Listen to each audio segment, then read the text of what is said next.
আচ্ছা আমাকে জাস্ট একটা মিনিট একটু সময় দিবেন, একটা আমার খুব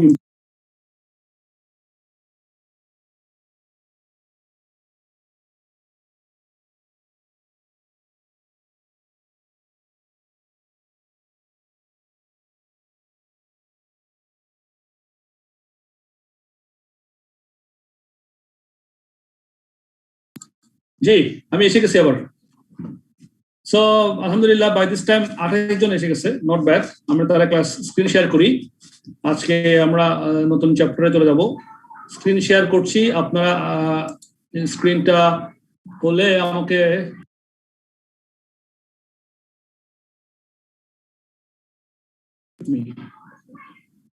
সরি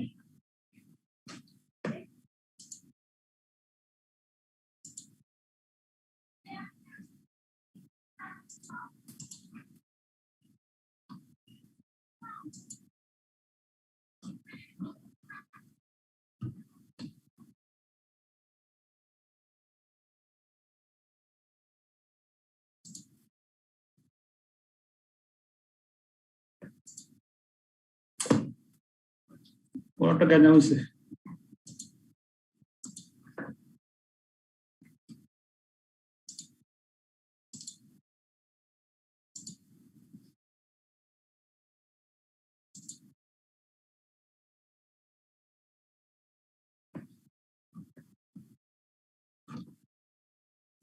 আমার এখানে একটু সমস্যা হচ্ছে, একটু একটু 1 মিনিট সময় দেন আমাকে।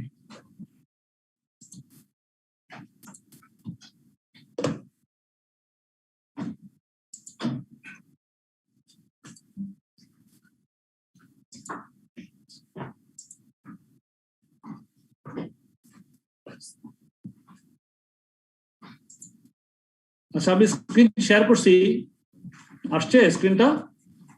জি স্যার আসছে। Okay fine. বিসমিল্লাহির রহমানির রহিম। আজকে আমাদের নতুন ক্লাস, নতুন চ্যাপ্টার শুরু হচ্ছে। আজকে আমরা যেটা জানবো সেটা হচ্ছে as further aspects of investment appraisal. তো ইন চ্যাপ্টার 12 এ আমরা ইনভেস্টমেন্ট অ্যাপ্রেজালের যে সমস্ত টেকনিক্স সেগুলো সম্বন্ধে জানলাম। সেটা কি কি ছিল একটু বলেন তো, রিভিউ করেন একটু। কি কিটা আমাদের 4টা মেথডের আমরা শিখছি, কি কি মেথড বলেন তো? NPV, IRR, ARR, payback period. 4টা NPV, IRR, ARR, payback period. হ্যাঁ, তো এই 4টার মধ্যে কোনটা সবচেয়ে বেশি আমরা কোনটাতে কোন মেথডটাতে বেশি জোর দিব? এনপিভি তে স্যার। এনপিভি। Thank you. আমাদের এই চ্যাপ্টারটাও যে সমস্ত সমস্যার সমাধান আছে সেগুলোতে এনপিভি নিয়েই আলোচনা বেশি, বাট আমাদের জানতে হবে যে ক্যাশ ফ্লো, ইনফ্লো এবং আউটফ্লো, হ্যাঁ, এগুলোর প্রিপারেশন, এগুলোতে আমরা কোন কোন বিষয়, অনেকগুলো তো বিষয় থাকতে পারে না আমাদের অপারেশনের মধ্যে। তো সব ক্যাশ ফ্লো কি আমরা ধরবো কিনা, সব ক্যাশ ইনফ্লো কে আমরা ধরবো কিনা, অথবা সব ক্যাশ আউটফ্লো কেও আমরা ধরতে পারি কিনা, এইটা হচ্ছে একটা টেকনিক্যাল বিষয়। এগুলো আমাদের কনসেপশনের বিষয়। মানে একটা ইনভেস্টমেন্ট, ফিউচার ইনভেস্টমেন্ট করতে যাব, তাহলে ফিউচার ইনভেস্টমেন্ট করতে গিয়ে আমাদের আগে ঠিক করতে হবে যে কোন কোন ক্যাশ ফ্লোকে আমরা আমাদের ডিসিশন মেকিং এর সময় আমরা কনসিডারেশনের মধ্যে আনবো। সো এই জন্য এই চ্যাপ্টারটা লিড হচ্ছে গিয়া prepare information to support project appraisal. Prepare কি বলছে? ইনফরমেশন। তাহলে ইনফরমেশন মানে কি? আমাদের ক্যাশ আউটফ্লো, ক্যাশ ইনফ্লো, এগুলোর সঙ্গে রিলেটেড যেগুলো, সেগুলোই আমার ইনফরমেশন।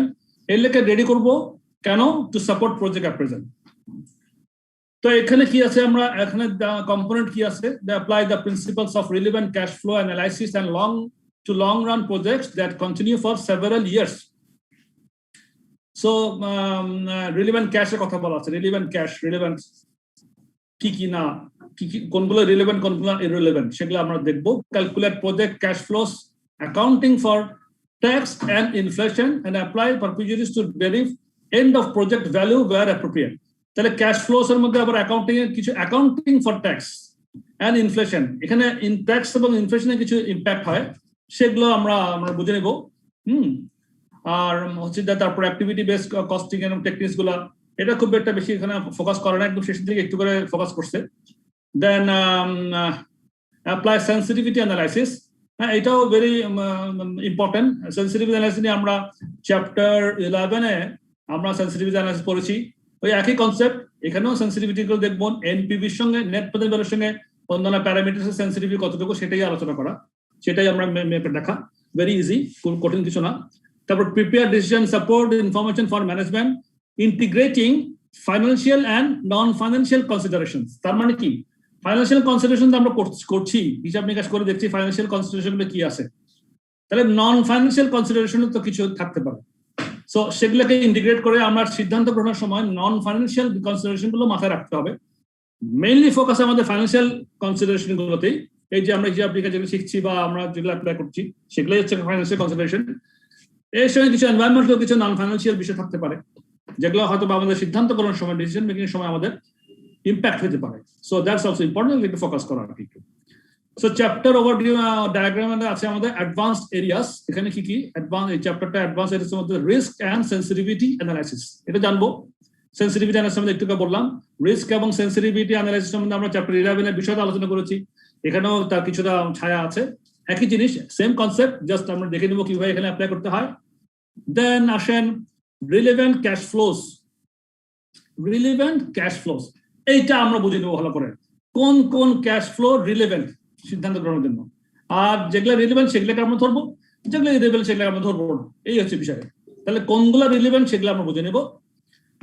তারপরে রিপ্লেসমেন্ট ডিসিশন হইতে পারে আমাদের, আমরা রিপ্লেসমেন্ট করতে পারি কোনো একটা, মনে করেন প্রজেক্ট নিছি, আবার একটা কোনো একটা অন্য একটা প্রজেক্ট সেটাকে রিপ্লেস করে দেবো, সেখানে রিপ্লেসমেন্ট ডিসিশন কিভাবে নিতে হয় সেটা জানবো।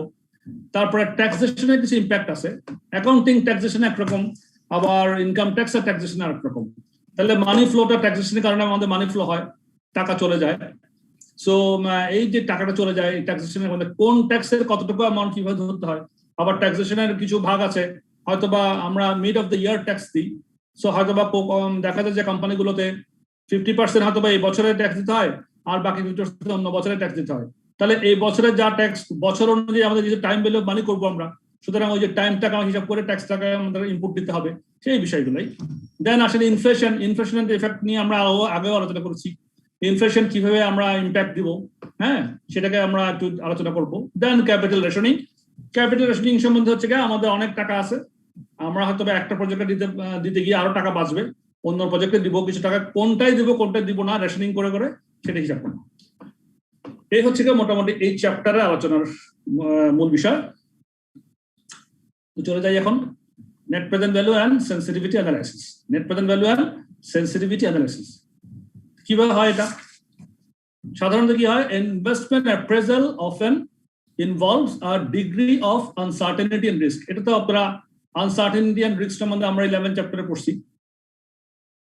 This may be dealt within a number of ways, কয়েক রকম ভাবে রিস্ক এবং আনসার্টেনিটিকে আমরা ডিল করতে পারি। কয়েক রকম কিরকম, একটা হচ্ছে adding a risk premium to the discount rate in order to compensate for risk. কিছু ডিসকাউন্ট রেটের মধ্যে আমরা কিছু প্রিমিয়াম যোগ করে দিলাম, সেটা হতে পারে একরকম। আরেকটা হতে পারে calculating in the payback period to give an indication of risk, সেটা একটা হতে পারে। Sensitivity analysis explored further here. এই চ্যাপ্টারে সেনসিটিভিটি অ্যানালাইসিস সম্বন্ধে কিছু এক্সপ্লোর করা হয়েছে, সেগুলো আমরা দেখবো।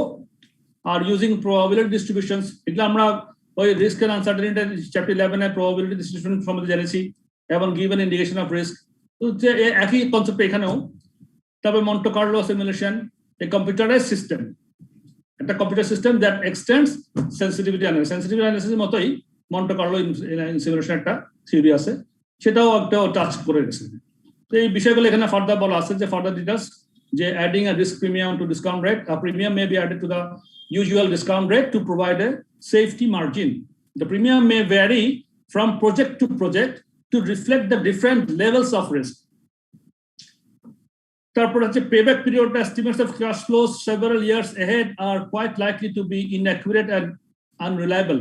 It may be difficult to control capital projects for a long period of time. Risk may be limited to selecting projects with short payback periods, though this might also induce short-termism into the decision-making process, and longer-term value-adding projects may be rejected unnecessarily. তো ওখানে একটা risk of uncertainty আছে। Sensitivity charts হইতে পারে, যেটা আলোচনা আমাদের হবে।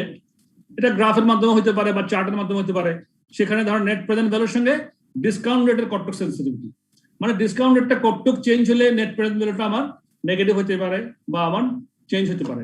তারপরে net present value versus level of activity কত পার্সেন্ট চেঞ্জ হলে হ্যাঁ আমার নেট প্রেজেন্ট ভ্যালুতে সেটা আমার নেগেটিভ হতে পারে। Net present value versus change in variable cost per unit, সেখানে একটা হতে পারে। একই রকম ভাবে net present value versus change in selling প্রাইসে কতটুকু চেঞ্জ হলে, কত পার্সেন্ট চেঞ্জ হলে বা কত টাকা চেঞ্জ হলে নেট প্রেজেন্ট ভ্যালুতে আমরা এফেক্ট করতে পারি। এটাই হচ্ছে sensitivity analysis. The net present value should be plotted, যেটা একটা গ্রাফের মধ্যে কথা বলছে, গ্রাফিক ভিউ করবেন সেটা। দেন আসেন probability distribution and Monte Carlo simulation. এগুলো আমি যেটা প্রবাবিলিটি ডিস্ট্রিবিউশন, যেটা আমরা স্ট্যান্ডার্ড ডেভিয়েশন করছি আগের চ্যাপ্টারে, স্ট্যান্ডার্ড ডেভিয়েশন। তারপরে ওই আপনার যে স্ট্যান্ডার্ড ডেভিয়েশন পরে ছিল একটা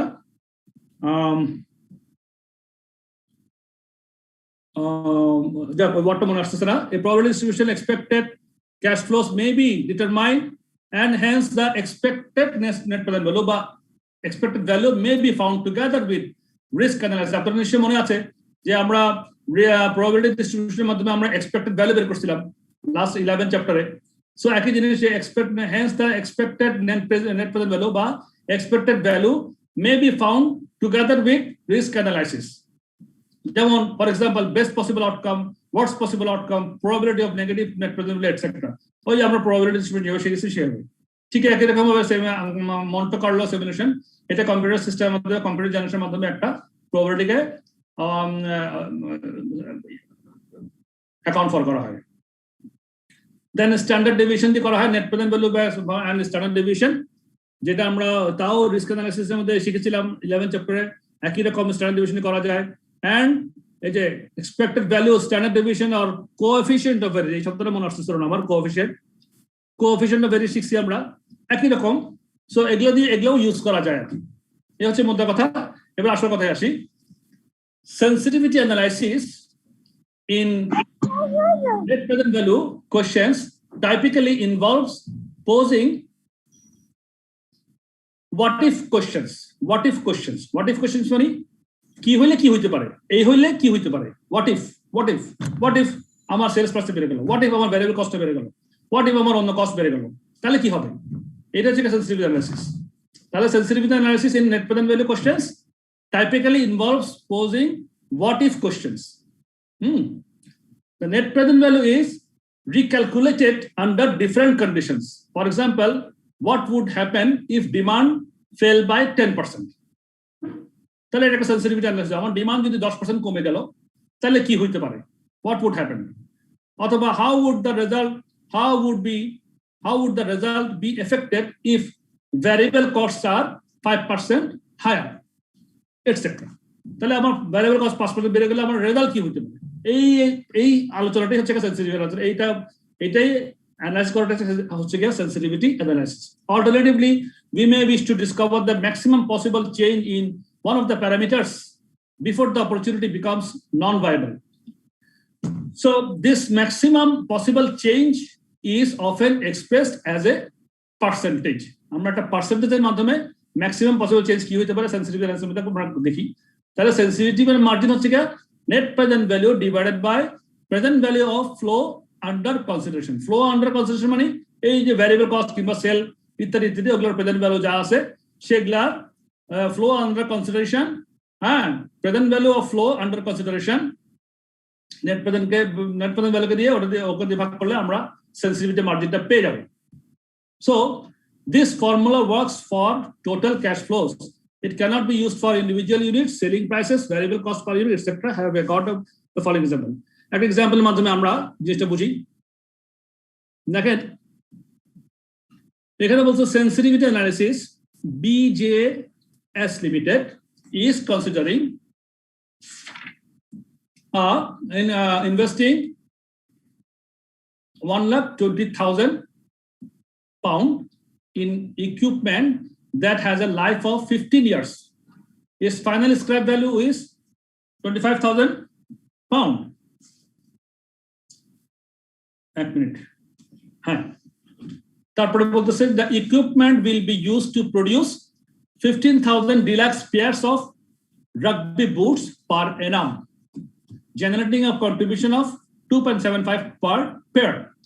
Specific fixed costs are estimated 18,000 per annum. The firm has a 15% cost of capital. প্রথমে বলছে required calculate the net present value of the project. কি বলতেছে? Calculate the net present value of the project. তাহলে এটা তো নিশ্চয়ই আপনারা পারবেন, আমরা মুখে করি, আমি আপনাদের হেল্প করছি, আপনারা করেন, সবাই ক্যালকুলেটর হাতে নেন, একটু হাতে নিয়ে করেন। আবার পরে BGS limited is considering investing 1,20,000 in equipment that has a life of 15 years. Its final scrap value is $25,000. Firm. তাহলে ইনিশিয়াল আউটলে কত বলেন, আমাকে রেসপন্স করেন এবার আপনারা। আমার ইনিশিয়াল ইনভেস্টমেন্ট কত? 1,20,000 আর 1,20,000। হ্যাঁ, তাহলে আমরা কি করছি, আমরা নেট প্রেজেন্ট ভ্যালুটা বের করবো আর কি। তাহলে নেট প্রেজেন্ট ভ্যালু বের করতে আমাদের কি লাগে, আমাদের আউটফ্লো কত টাকা সেটা একটা প্রেজেন্ট ভ্যালু করবো, ইনফ্লো গুলো প্রেজেন্ট ভ্যালু করবো, এই তো বিষয়টা। তারপরে ওটা প্লাস মাইনাস করে নেট প্রেজেন্ট ভ্যালু বের হবে আমাদের, এই তো বিষয় না। তা আমার 15 years লাইফ, স্ক্র্যাপ ভ্যালু হচ্ছে 25,000। ওকে, the equipment will be used to produce 15,000 deluxe pairs of rugby boots per annum, generating a contribution of 2.75 per pair. তাহলে আমার 2 টাকা 75 পয়সা পার পেয়ারে আমি যদি কন্ট্রিবিউশন পাই, 15,000 ডিলাক্স পেয়ারে কত পাবো?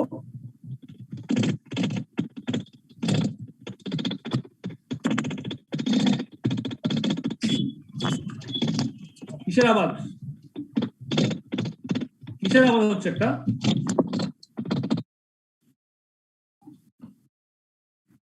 হ্যাঁ বলেন, আমার এখানে the equipment will be produced 15,000 deluxe pairs of rugby boots per annum, generating a contribution of 2.75 per pair. তাহলে আমার এক বছরে আমার ইনফ্লো কত, কন্ট্রিবিউশন ইনফ্লো কত?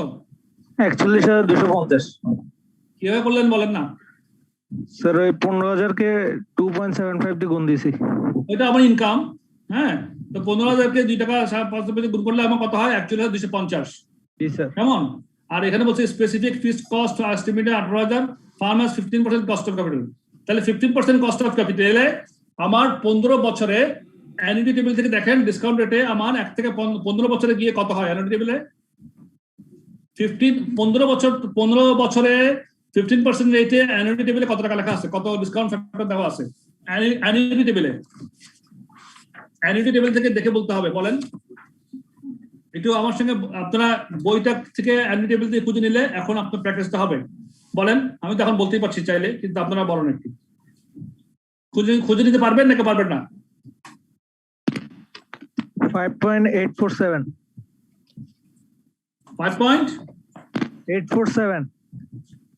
5.847 কে পান নাই? অ্যানুইটি টেবিল থেকে খুঁজে এইটা কে পান নাই বলেন?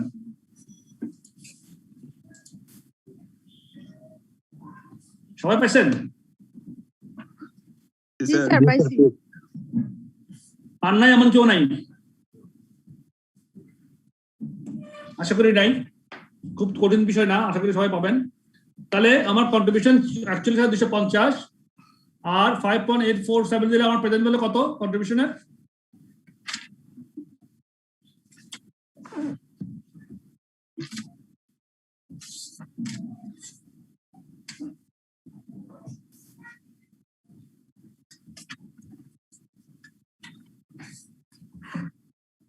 কত?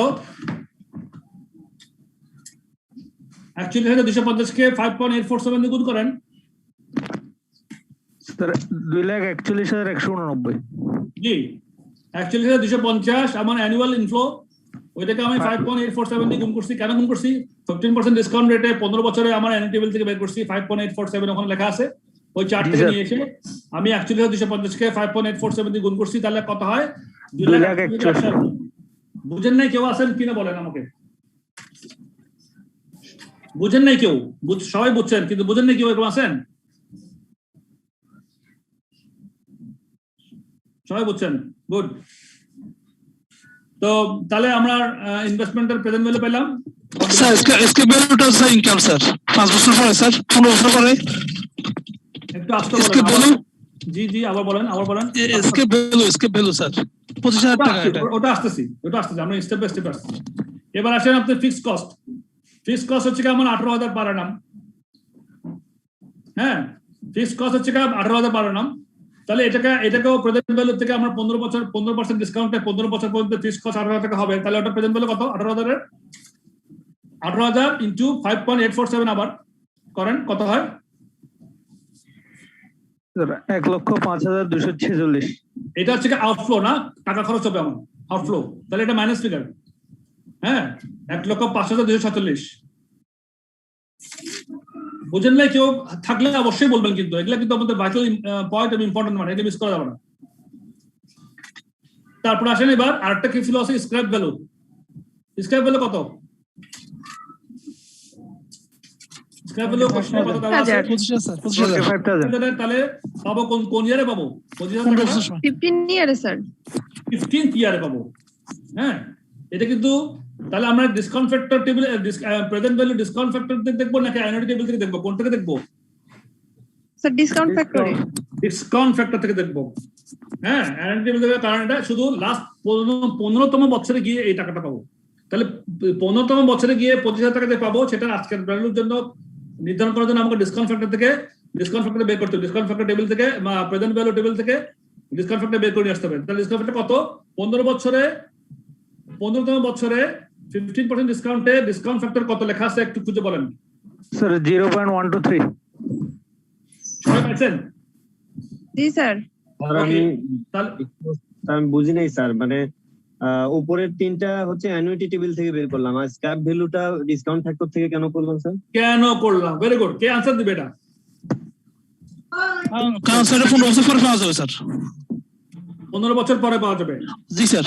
স্যার স্ক্র্যাপ ভ্যালুটা তো আর প্রত্যেক বছর পাওয়া যাবে না, ওটা তো জাস্ট 15 ইয়ার্স এ গেলেই পাওয়া যাবে। Last year sir, last year পাওয়া যাবে স্যার। ওই বছরই পাওয়া যাবে। জি স্যার। আমরা ডিসকাউন্ট ফ্যাক্টর করব। প্রশ্ন যিনি করছিলেন আপনি কি বুঝতে পারছেন কেন? জি স্যার, বুঝতে পারছি। আপনার নাম কি? সালাউদ্দিন নাকি? না স্যার, ফিরোজ। ফিরোজ ভাই, শুনেন, আমরা 15,000 টাকাটা এই যে 15,000 না, কত? 25,000 না? 25,000টা আমরা কিন্তু প্রতি বছর পাচ্ছি না কিন্তু। আর দেখেন ওই যে আমাদের যে 41,250 টাকা কন্ট্রিবিউশন যেটা প্রতি বছর বের করছিলাম, ওইটা কিন্তু আমরা 15 বছর ধরেই পাবো, প্রত্যেক বছর পাবো। ইয়ার 1, ইয়ার 2, ইয়ার 3, ইয়ার 4, ইয়ার 15 পর্যন্ত প্রত্যেক বছরই 41,250 টাকা করে আমরা পাবো। সেই জন্যই যেটা আমরা প্রত্যেক বছরই পাবো সেটাকে আমরা অ্যানুইটি টেবিলে চলে যাবো, স্ট্রেট অ্যানুইটি ফ্যাক্টরটা বের করে। আর যেটা আমরা 15তম বছরে পাবো সেটা ডিসকাউন্ট ফ্যাক্টর থেকে বের করবো, প্রেজেন্ট ভ্যালু ফ্যাক্টর থেকে টেবিল থেকে 15তম বছরে 15% হারে ডিসকাউন্ট আজকের 1 টাকা কত টাকা হবে সেটা ডিসকাউন্ট প্রেজেন্ট ভ্যালু ফ্যাক্টর থেকে আমরা টেবিল থেকে আমরা পাবো। তো সেখানে দেখলে আপনারা দেখবেন 0.123 15% রেটে। সেই জন্যই আমরা ডিসকাউন্ট ফ্যাক্টর দেবো। এবার বুঝছেন কিনা বলেন, আপনি না বুঝলে বলেন, আবার বলি। স্যার বুঝতে পারছি স্যার। ফাইন স্যার, আমি আগের চ্যাপ্টারের কিছু অঙ্ক করছিলাম, আমি একটু লেটে জয়েন করছি স্যার, তো আমার 2-3টা প্রবলেম ছিল স্যার। এটা কি ক্লাসের পরে পরে আসেন প্রবলেমগুলো নিয়ে আমাকে পরে আলোচনা করবেন আমার সঙ্গে, বা আমি যদি ক্লাসে বলতে না পারি ডেফিনেটলি আমার সঙ্গে যোগাযোগ করবেন, আমাকে মেসেজ দিয়ে আমি সলভ করে দেবো। এখন আমরা একটু শেষ করি। তারপরে স্ক্র্যাপ ভ্যালুতে তাহলে কি হলো আমাদের? তাহলে 25,000 ইন্টু 0.123 কেমন না? তাহলে কত হয়? 3,075। এখন আপনারা কি হিসাবটা করতে পারবেন? আমার প্রেজেন্ট ভ্যালু কত, নেট প্রেজেন্ট ভ্যালু কত? এগুলো স্যার যেমন করলেই তো হয়ে যাবে। হ্যাঁ, আমি বলি 0 ইয়ারে প্রথমে ইনভেস্টমেন্ট কাছে 1,20,000 মাইনাস যোগ কন্ট্রিবিউশন 2,48,189 মাইনাস ফিক্সড কস্ট আপনার 1,05,246 যোগ স্ক্র্যাপ ভ্যালু পাইছি 3,075। 1,00,000 স্যার 19,018 হবে। 19,018 হবে না? আমি আপনাদেরকে এবার সলিউশন নিয়ে যাচ্ছি। এটা মুখে মুখে করলাম বোঝার জন্য। আমরা let's go to the solution directly, তাহলে আমাদের বুঝতে সুবিধা হবে। 586 মাইনাস 468, 118 বৃষ্টি চলে যাই। আমার এখানে কারেন্ট চলে গেছে, বিদ্যুৎ চলে গেছে, যদি আমায় মিস হয়ে যায় ওয়েট করবেন আমার জন্য, ঠিক আছে? জি স্যার। ওকে, তো দেখেন আমরা যে কাজটা মুখোমুখি করলাম সেটা হচ্ছে এটা। হ্যাঁ, এবার দেখেন মিলা আমরা যা করছি ঠিক মতো করছি কিনা। ইয়ার ওয়ানে দেখেন ইয়ার জিরোতে ইনভেস্টমেন্ট গেছে ক্যাশ ফ্লো 1,20,000, 15% ডিসকাউন্ট রেটে, এখানে 1 লিখলেও কোনো অসুবিধা নেই। হ্যাঁ, তাহলে আমার জিরো ইয়ারে টাইম 0 ইয়ারে। আচ্ছা, গত ক্লাসে যিনি মিস কোশ্চেন বলছিলেন উনিও এইখান থেকে কিন্তু গত ক্লাসে রিকভার করতে পারবেন, একই কথা মোটামুটি। প্রেজেন্ট ভ্যালু 0 ইয়ারে ইনভেস্টমেন্ট করছি, সুতরাং টাইম ভ্যালু অফ মানি নাই, আজকেরটা 1 টাকায় পুরা, সুতরাং 1,20,000 টাকার আজকের মূল্য 1,20,000 টাকায় চলে গেছে টাকাটা। কন্ট্রিবিউশন 1 থেকে 15 বছর পর্যন্ত করছি, আমার প্রত্যেক বছর 41,250 টাকা করে কন্ট্রিবিউশন পাই। 15 বছরে 15% ডিসকাউন্ট রেটে অ্যানুইটি টেবিল থেকে বের করছি আমরা 5.847। বের করার পরে আমার দেখা গেছে যে আমার 15 বছর পর্যন্ত আমি প্রেজেন্ট ভ্যালুতে 2,41,189 টাকা পাবো। প্রেজেন্ট ভ্যালুতে 41,250 এটা 15 বছর ধরে পাবো, কিন্তু এটার অ্যানুইটি ফ্যাক্টর থেকে 5.87 গুণ করে আমরা 2,41,000 টাকা আমাদের প্রেজেন্ট ভ্যালুতে হিসাব করছি, কন্ট্রিবিউশন পাইলাম। ফিক্সড কস্টও একই রকম খরচ, ওইটাও 5.847 অ্যানুইটি ফ্যাক্টর দিয়ে গুণ করলাম 18,000কে, প্রত্যেক বছর 18,000 করে একই ইকুয়াল অ্যামাউন্ট, সুতরাং অ্যানুইটি ফ্যাক্টর থেকে করাটা কোনো অসুবিধা নাই। তাহলে পাইলাম 1,05,286। 25,000 স্ক্র্যাপ ভ্যালু, ডিসকাউন্ট ফ্যাক্টর, যেহেতু ডিসকাউন্ট ফ্যাক্টর কেন, যেহেতু 15তম বছরেই এটা আমি পাবো টাকাটা, আজকের দিনে আনলাম, তাহলে এই হিসাব করে আমার 19,018 টাকা হইলো। নেট প্রেজেন্ট ভ্যালু 19,018 টাকা। এটা নিশ্চয়ই সবাই বুঝছেন, কেউ বুঝেন না বুঝলে কেউ বলেন যে বুঝি নেই। এটাই আমাদের, তো আমরা আগে চ্যাপ্টারে একই কাজ করে আসছি। প্রশ্ন ছিল স্যার, এখানে যদি স্যার ফিক্স কস্টটা থেকে স্যার যদি কন্ট্রিবিউশন থেকে যদি স্যার ফিক্স কস্টটা বাদ দিয়ে করি অঙ্কটা, তখন স্যার এটা আসলে একটা লাইন আমাদের থেকে কমে যাবে না স্যার? কাজটা আরো ইজি হবে না? আপনি বড় দেখতে পারেন না, একই রেজাল্ট আসবে। হ্যাঁ স্যার, একটা লাইন কমে যাবে, মানে টাইমটা কম ওয়েস্ট হবে স্যার। সেম রেজাল্ট আসবে।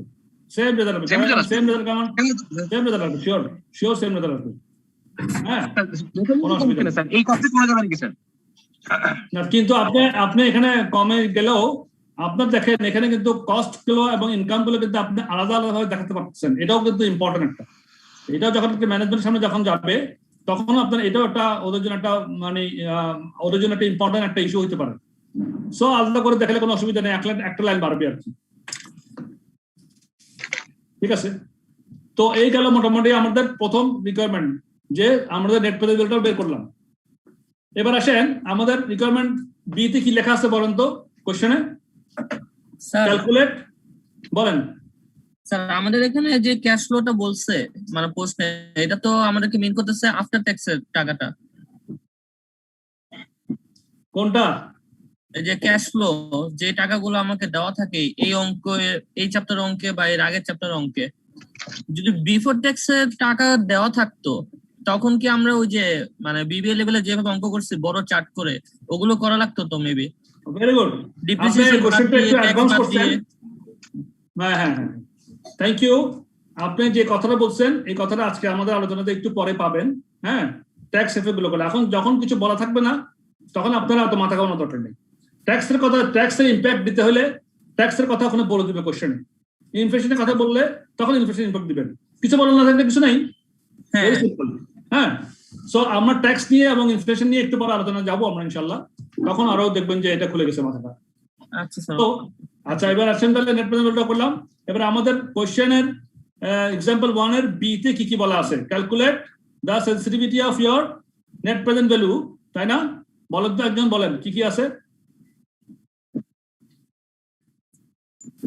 Calculate the sensitivity of your net present value to the initial investment, একটা হচ্ছে initial investment, annual contribution, annual fixed cost. তার মানে এটা আমরা কি করব? সেনসিটিভিটি অ্যানালাইসিস করব, সেনসিটিভিটি অ্যানালাইসিস করব। সো প্রথমটা হচ্ছে ইনিশিয়াল ইনভেস্টমেন্ট। কেমন? প্রথমটা হচ্ছে কি ইনিশিয়াল ইনভেস্টমেন্ট।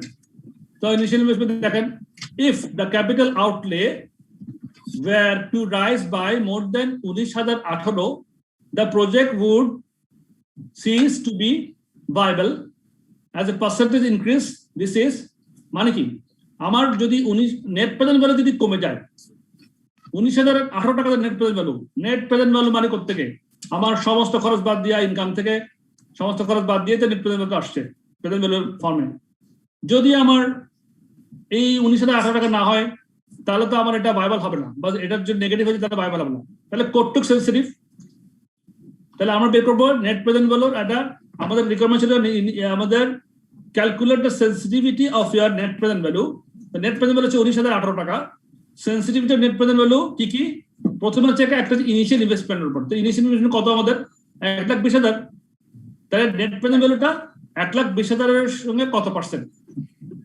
জাস্ট এটাই হচ্ছে সেনসিটিভিটি মার্জিন তাহলে 15.985 কি পেলাম নেট প্রেজেন্ট ভ্যালু 19,018 কে 1,20,000 দিয়ে ভাগ করে 100% গুণ করে দিছি 85% চলে আসছে এটা আমাদের sensitive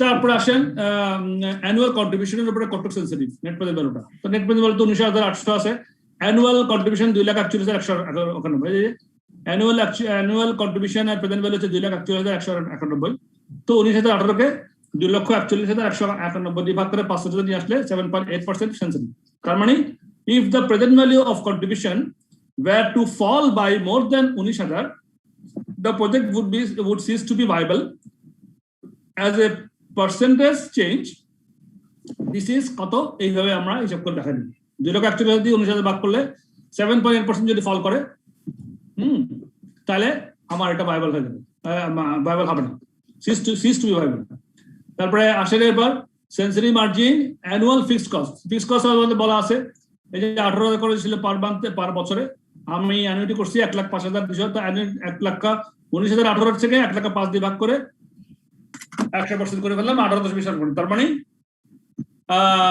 if the present value of fixed cost যদি were to rise more than 19,000 R fixed cost যদি 19,000 টাকা আরো বেড়ে যায় project would be size as a percentage increase কত হবে কত ইনক্রিজ করলে 1,05,000 থেকে আরো 19,000 যোগ করলে যত হয় তত মানে 18% ইনক্রিজ করলে আমার যদি ফিক্সড কস্ট ইনক্রিজ করে তাহলে আমার প্রজেক্টটা ভাইবল হবে না so this is called sensitivity analysis ঠিক আছে প্রথমে কত পৃষ্ঠা ছিলাম প্রশ্ন হচ্ছে 539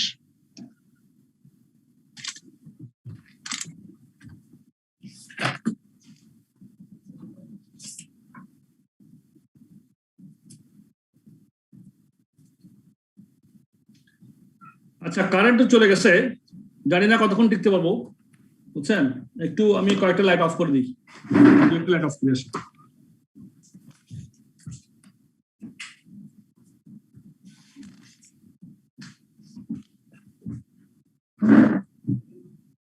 ইন কেস যদি চলে যাই ওয়েট করবেন কেমন আমি ট্রাই করবো অন্য কোনোভাবে প্ল্যান করতে তো এই গেল মোটামুটি আমাদের তাহলে এক্সাম্পল 1 এবার আসেন আজকে ইম্পর্টেন্ট একটা জায়গা চলে আসছে আমরা সেটা হচ্ছে গিয়া relevant cash flows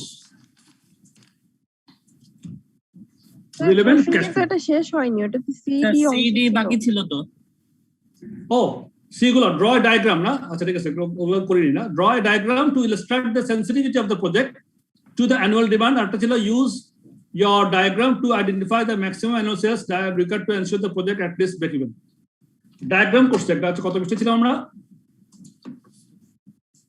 sir answer হচ্ছে 587 587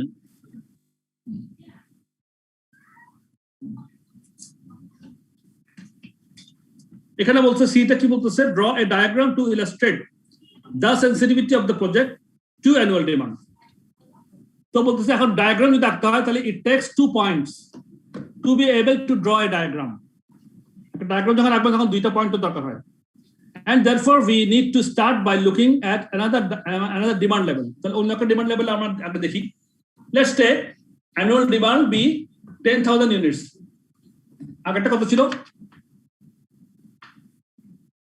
15,000 আগে ছিল 15,000 এখন let's take 10,000 units annual contribution is then 27,500 revised 10,000 কই থেকে আসলো 10,000 একটা লেটস টেক একটা ডিমান্ড, একটা যেহেতু আমাদের একটা ডায়াগ্রাম আঁকতে হবে, তখন আমাদের একটা অন্য একটা আপনার অন্য একটা ডিমান্ড লেভেল বা আমরা ধরে নিতে হবে আমাকে, আনুমানিক ধরে নিব, আনুমানিক ধরে নিতে হবে ডায়াগ্রামটা আঁকার জন্য, যেহেতু আপনি রেখা আঁকবেন। Let's take annual demand 10,000, annual contribution তাহলে কত হবে 2 টাকা 75 পয়সা করে 27,500, তারপরে রিভার্স এনপিভি করলো একটা, ইনভেস্টমেন্ট 1,20,000 থাকলো, কন্ট্রিবিউশন 27,500 করে 5.8847 দিয়ে গুণ করলো 1,60,000, ফিক্সড কস্ট আগের মতোই 18,000 ইনটু 5.87 1,05,000, স্ক্র্যাপ ভ্যালু 25,000 আগের মতোই 0.123 দিয়ে এবার আমরা প্রেজেন্ট ভ্যালু পেলাম 61,379। Now plot the net present value versus demand. তো এটা গ্রাফে আঁকে দিল, নেট প্রেজেন্ট ভ্যালু এদিকে দিল, ব্রেক ইভেন অ্যানুয়াল ডিমান্ড এদিকে দিল, সো দিয়ে এই রেখাটা এঁকে দিল। আপনার এই যে আপনার 61,379 এটার থেকে শুরু করে 19,018 রেখাটা টেনে দেন। এই যেখানে এখানে 10,000 20,000, তো এই পয়েন্টটা হচ্ছে ধরেন 19,018 এই পয়েন্টটা, আর এখানে হচ্ছে মাইনাস 61,379, এই 61,379 এখান থেকে নিয়ে এই রেখা টেনে দিলেন। এইভাবে একটা রেখা এঁকে দেওয়া আর কি। So draw a diagram to illustrate the sensitivity of the project to annual demand. Sensitivity of the project to annual demand. Annual demand এখানে আছে কত আসলো, আর কিছু লেখা নেই। সো ব্রেক ইভেন টা হচ্ছে আমার এখানে 14,000 হচ্ছে কিছু কম, 14,000 থেকে কিছু কম 13,800 সামথিং হবে আর কি হিসাব করলে। ওইটিকে হচ্ছে আমার ওইটাই ওই জায়গায় ব্রেক ইভেনের উপরে হলে ঠিক আছে, ব্রেক ইভেন নিচে ঠিক নেই। That's the thing. Graphical presentation. আর হচ্ছে D, use of diagram to identify minimum annual sales required. এই যে এখানে যে 13,800 আনছে, এইটা এই পয়েন্টটা কিন্তু 13,800 পয়েন্টই হবে। আচ্ছা দেখেন তাহলে কি বলে, taking a reading from the graph the break even point appears to be about 13,800 units. এই দেখেন গ্রাফ থেকে দেখা যাচ্ছে 13,000 প্রায় 13,800 ইউনিটের মধ্যে একটা ব্রেক ইভেন পয়েন্ট দেখা যাচ্ছে এখানে। The break-even point may also be calculated. Present value of contribution can fall to 2,22,171 pound before net present value becomes negative. Annual cash amount 2,22,171 baht, 5.847. Let X be minimum sales level. Annual contribution 2.75 into X. তাহলে x সমান 39, ওই যে equation দিয়ে করছে আর কি, 2.75 x সমান 37,997। Annual cash amount কে present value তো 39 আনছে, 39,797 আনছে। এই যে অ্যানুয়াল ক্যাশ অ্যামাউন্ট 2,22,171 ভাগ 5.878, তাহলে অ্যানুয়াল অ্যামাউন্ট সমান পাইছে 37,997। লেটস টেক 2,22,000 কোথা থেকে আসলো? Present value of contribution can fall 2,22,171 না, প্রেজেন্ট ভ্যালু অফ কন্ট্রিবিউশন বলতেছি, এমন তো কোনো অ্যামাউন্ট দেখি নাই।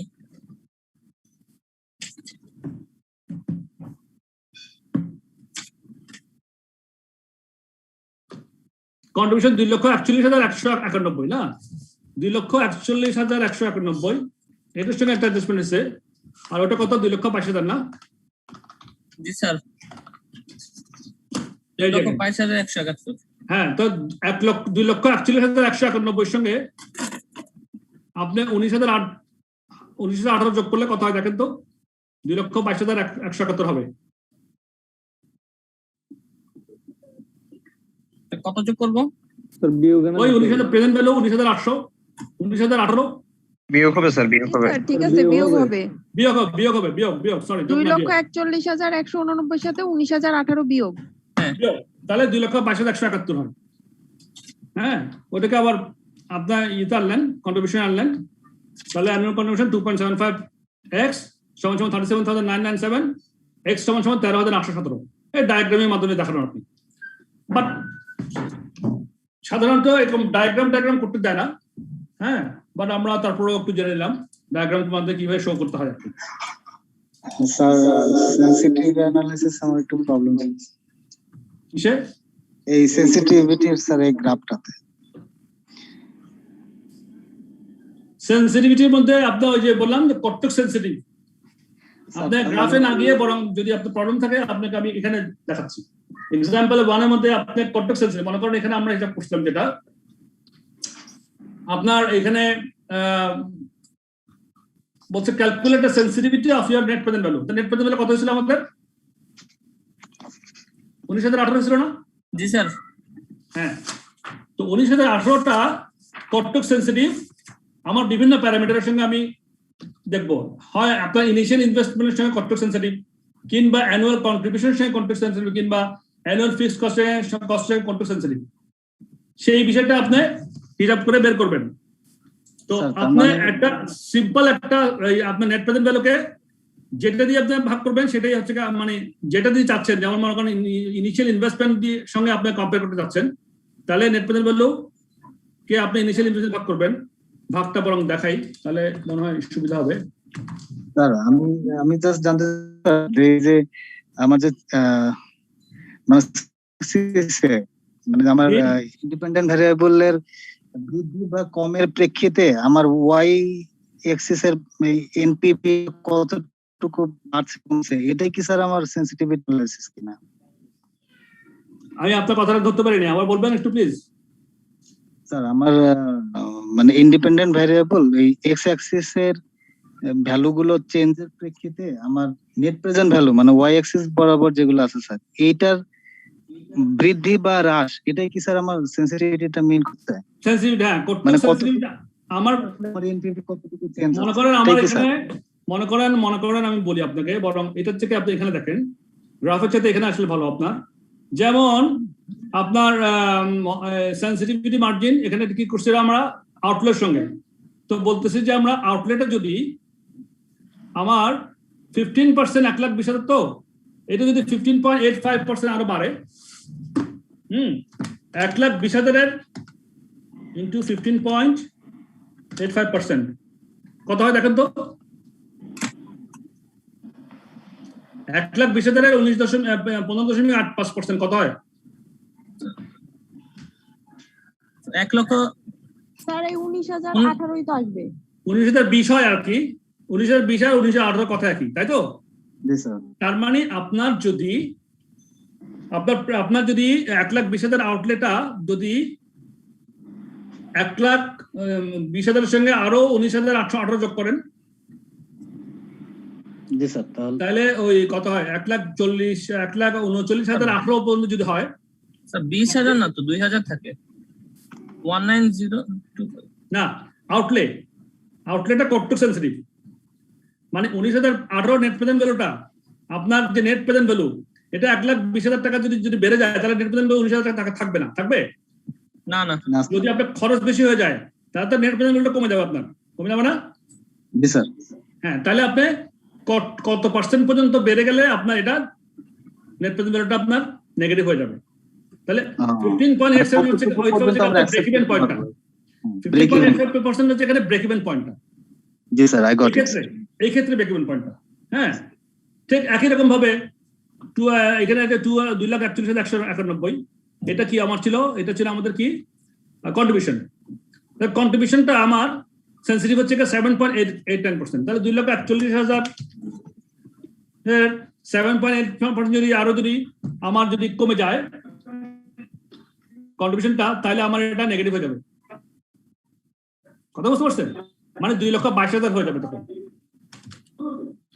এইভাবে করে সেনসিটিভিটি কটক সেনসিটিভ আপনার ওই প্যারামিটারটা, ওই ভ্যারিয়েবলটা নেট প্রেজেন্ট ভ্যালু থেকে কটক সেনসিটিভ, এটাই হিসাব করা সিম্পল ইজ দ্যাট।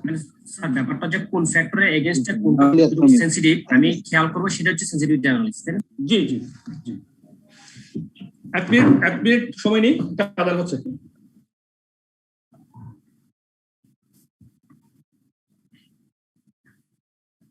এই সেনসিটিভিটি অ্যানালিসিস অ্যাডভান্টেজ ডিসঅ্যাডভান্টেজ, তার মধ্যে আপনারা এগুলা মনে পড়ে ফেলেন, এটা তো আমি আর দিলাম না।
Thank you. Adan shesh. So, এই হলো মোটামুটি সেন্সিটিভিটি অ্যানালিসিস বিষয়গুলো। Sensitivity analysis strengths গুলো কি কি? No complicated theory to understand. Information will be presented to management in a form which facilitates subjective judgment to decide the likelihood of the various possible outcomes considered. Identifies areas which are crucial to the success of the project. Indicates just how critical are some of the forecasts which are considered to be uncertain. Weakness আছে কিছু. It assumes that changes to variables can be made independently. For example, material prices will change independently of other variables. This is unlikely. An example, if only identifies how far a variable needs to change. It does not look at the probability of such change. So, it is not an optimizing technique. Anyways, these are the things. এবার আসেন আমাদের একটা vital important জিনিস যেটা আমাদেরকে মাথায় concept গুলো নিয়ে আসতে হবে, মুখস্থ করতে হবে না। Relevant cash flows, it is really important. যখন আপনারা কোশ্চেন পাবেন আপনাকে কিন্তু বাছাই করতে হবে কোন কোন খরচগুলো আপনি কনসিডারেশনের মধ্যে আনবেন বা ধরবেন বা নিবেন, আর কোনগুলোকে আপনি আবার নেবেন না। সো রিলেভেন্ট শব্দটা এখানে আসছে, রিলেভেন্ট ক্যাশ ফ্লো। এটা আমরা একটু আলোচনার মাধ্যমে বুঝে নেব, মুখস্থ করার দরকার নাই, জাস্ট আলোচনা করব এবং মাথায় ঢুকাবো। চলেন, let's see. Relevant cash flows কি? Investment decisions like all other decisions should be analyzed in terms of cash flows that can be directly attributable to them. Should be analyzed in terms of cash flows that can be directly attributable to them. তার মানে কি? আমরা investment ডিসিশনের সময় cash outflow, cash inflow যেটা ধরি সেটা কথা বলতেছে।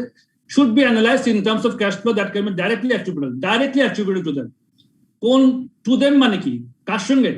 ওই যেই প্রজেক্টটা নিয়ে আমরা সিদ্ধান্ত গ্রহণ করতেছি ওই প্রজেক্টের সঙ্গে ডাইরেক্টলি অ্যাট্রিবিউটেড যেগুলা, যে সমস্ত ক্যাশ ফ্লো গুলো, ইনফ্লো এবং আউটফ্লো গুলো, সেগুলো আমরা কনসিডারেশন আনবো। This has many implications. যেমন মনে করেন sunk cost, opportunity cost, fixed cost, depreciation etcetera. Sunk cost কি জিনিস? সাঙ্ক কস্ট হচ্ছে কি? Sunk cost has already been incurred and therefore not be relevant to the investment decision. যে সমস্ত খরচগুলো আমরা অলরেডি করে ফেলছি, নতুন প্রজেক্ট নেওয়ার সময় সেটা আমার ধরার দরকার আছে। আপনারা বলেন সাধারণভাবে চিন্তা করলে দরকার আছে, আমরা একটা খরচ করে ফেলছি, একটা মেশিন কিনে ফেলছি, ওটা এখন ইনভ্যালিড, আমাদের কোনো কাজ আসছে না। তাহলে নতুন একটা মেশিন কেনার সময় কি আমরা আগের মেশিনের কথাটা চিন্তা করবো, দামটা চিন্তা করবো, ধরবো?